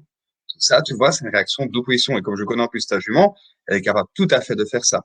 De dire, tiens, tes jambes, je m'en fiche, tu mets une gêne, je ne veux pas me débarrasser, par exemple, de la poussette qui est embêtante. Je veux surtout me débarrasser de tes jambes qui m'embêtent. Donc, je propose de cabrer pour m'en débarrasser. Toi, le problème n'est même pas le problème. C'est pas ce que tu penses. J'espère que ça répond du coup à ta question. Et oui, il y a du boulot, il y a toujours du boulot. D'accord.